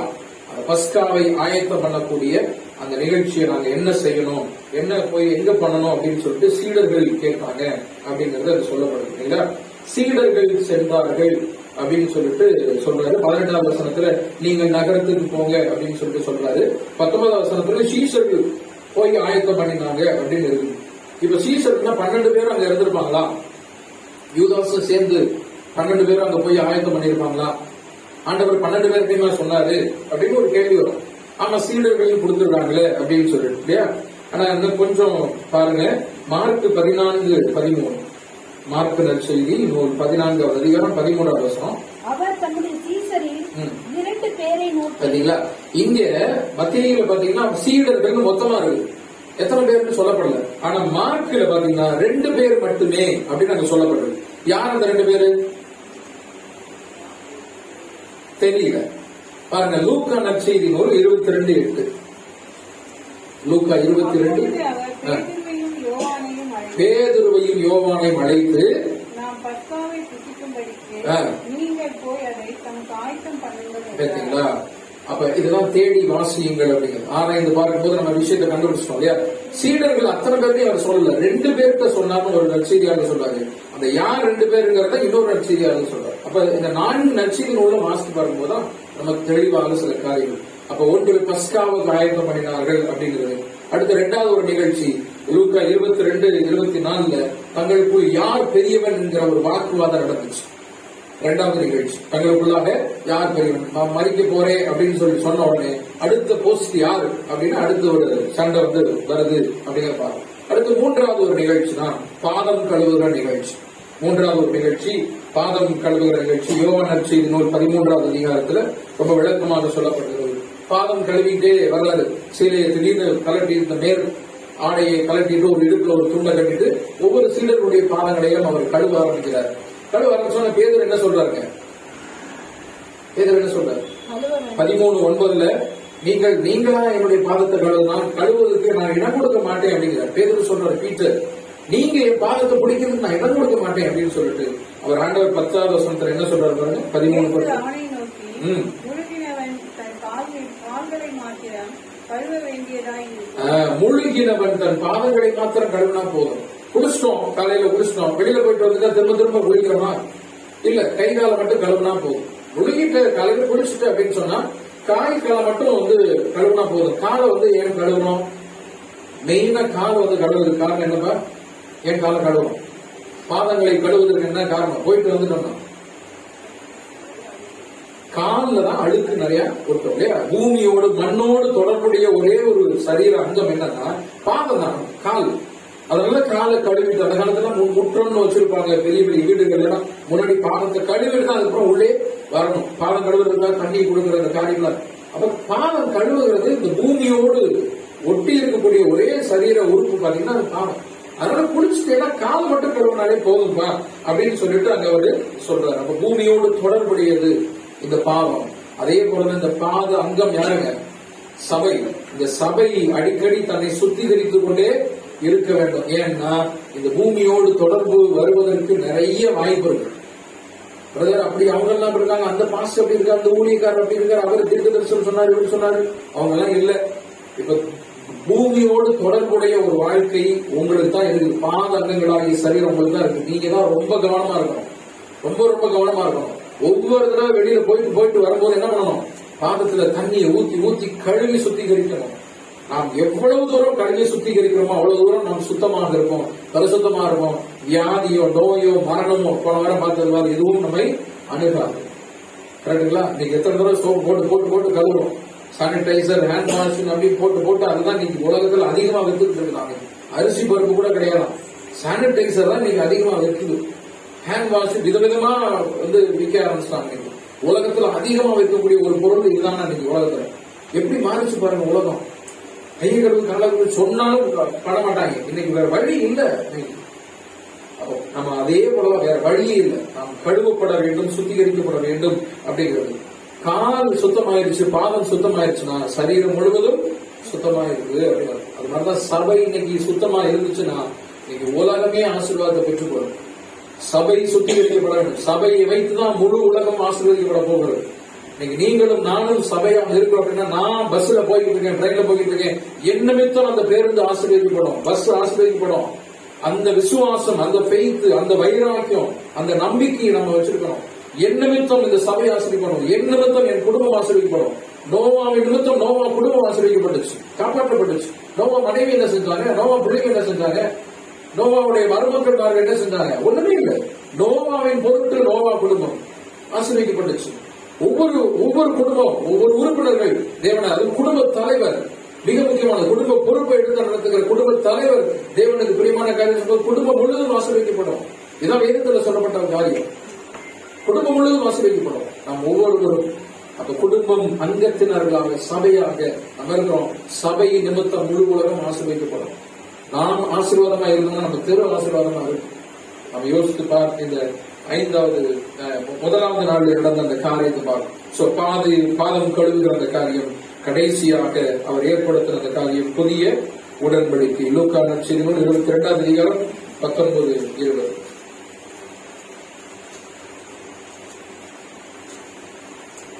பின்பு அவர் அப்பத்தை எடுத்து ஸ்தோத்திரம் பண்ணி அதை பிட்டு அவர்களுக்கு கொடுத்து, இது உங்களுக்காக கொடுக்கப்படுகிற என்னுடைய சரீரமாய் இருக்கிறது, என்னை நினைவு கூறும்படி இதை செய்யுங்கள் என்றார். என்னை நினைவு கூறும்படி இதை செய்யுங்கள். அதான் மெமோரி, இந்த மெமோரி ஆஃப் மீ. என்னை நினைவு கூறும்படி இதை செய்யுங்கள். கடைசியாக அந்த நாளில் அவர் செய்த அந்த காரியம் பஸ்கா, புதிய பஸ்காவை ஏற்படுத்துகிறார். இதுவரை நீங்க எகிப்திலிருந்து தப்பிச்சு வந்ததை நினைச்சு பார்த்து கடவுள் நன்றி செலுத்துறீங்க. இனிமேல் என்னுடைய மரணம், இந்த ஆட்டுக்குட்டி, கர்த்தராகிய இயேசு கிறிஸ்துவாய் இந்த ஆட்டுக்குட்டி அடிக்கப்பட்டது, இந்த ஆட்டுக்குட்டியை நினைத்து பார்த்து இந்த ரத்தத்தினாலே, ஆட்டுக்குட்டியின் இந்த ரத்தத்தினாலே, தேவாட்டுக்குட்டியின் ரத்தத்தினாலே கழுவப்பட்டேன் என்று விசுவாசிங்க. இந்த ஆட்டுக்குட்டி தான் எனக்கு ஜீவனை கொடுக்க போவது, வழியை காட்ட போது, பரலோகத்தை திறந்து விட போது, விடுதலை கொடுக்க போவது என்று சொல்லி என்னை நினைவு கூறும்படி இந்த காரியத்தை இனிமே செய்யுங்க. தலைமுறையா பஸ்காவின் காரியங்களை நீங்க நினைச்சு பார்த்து வந்தீங்க, அதை இனிமே விட்டுருங்க. புதிய உடன்படிக்கை நான் உங்களோடு ஏற்படுத்துகிறேன், என்னை நினைவு கூறும்படி செய்யுங்கள் என்று பாத்திரத்தை எடுத்து, திராட்சரசம் நிரம்பிய அந்த பாத்திரத்தை எடுத்து தன்னுடைய சீடர்களுக்கு கொடுக்கிறார். அப்பத்தை எடுத்துக்கிட்டு தன்னுடைய சீடர்களுக்கு கொடுத்து, என்னை நினைவு கூறுங்கள் இந்த நாள்ல அப்படின்னு சொல்லி, அந்த நாள் நிசான் 14ஆம் தேதி இல்லையா, அந்த பஸ்காவின் நாள். நம்ம வேதத்துல பல இடங்கள் அப்படியே அந்த நிசான் 14ஆம் தேதி அதே போல பஸ்கா ஆயத்தம் பண்ணுகிற அந்த நாளிலே நிசான் மாதம் 14ஆம் தேதி ஆண்டவருடைய அந்த தேவ ஆட்டுக்குட்டியினுடைய மரணம். அந்த ஆட்டுக்குட்டி கடைசி வாரத்திலே அது என்னென்ன செய்தது, என்னென்ன பேசினது, அதனுடைய கிரியைகள் என்ன, அந்த ஆட்டுக்குட்டியின் கிரியைகள் என்ன, அதன் மூலம், அந்த செயல்பாடுகள் மூலம், ஆண்டவருடைய அந்த இறுதி வாரத்தின் மூலம் நமக்கு என்ன கடவுள் பாடத்தை கொடுத்திருக்கிறார் என்று சொல்லி நாம் நிறைய நாள் தியானித்த இந்த பாடங்களின் அடிப்படையில் நாம் செயல்பட வாழ தேவன் நம் ஒவ்வொருவருக்கும் கிருபை தருவாராக.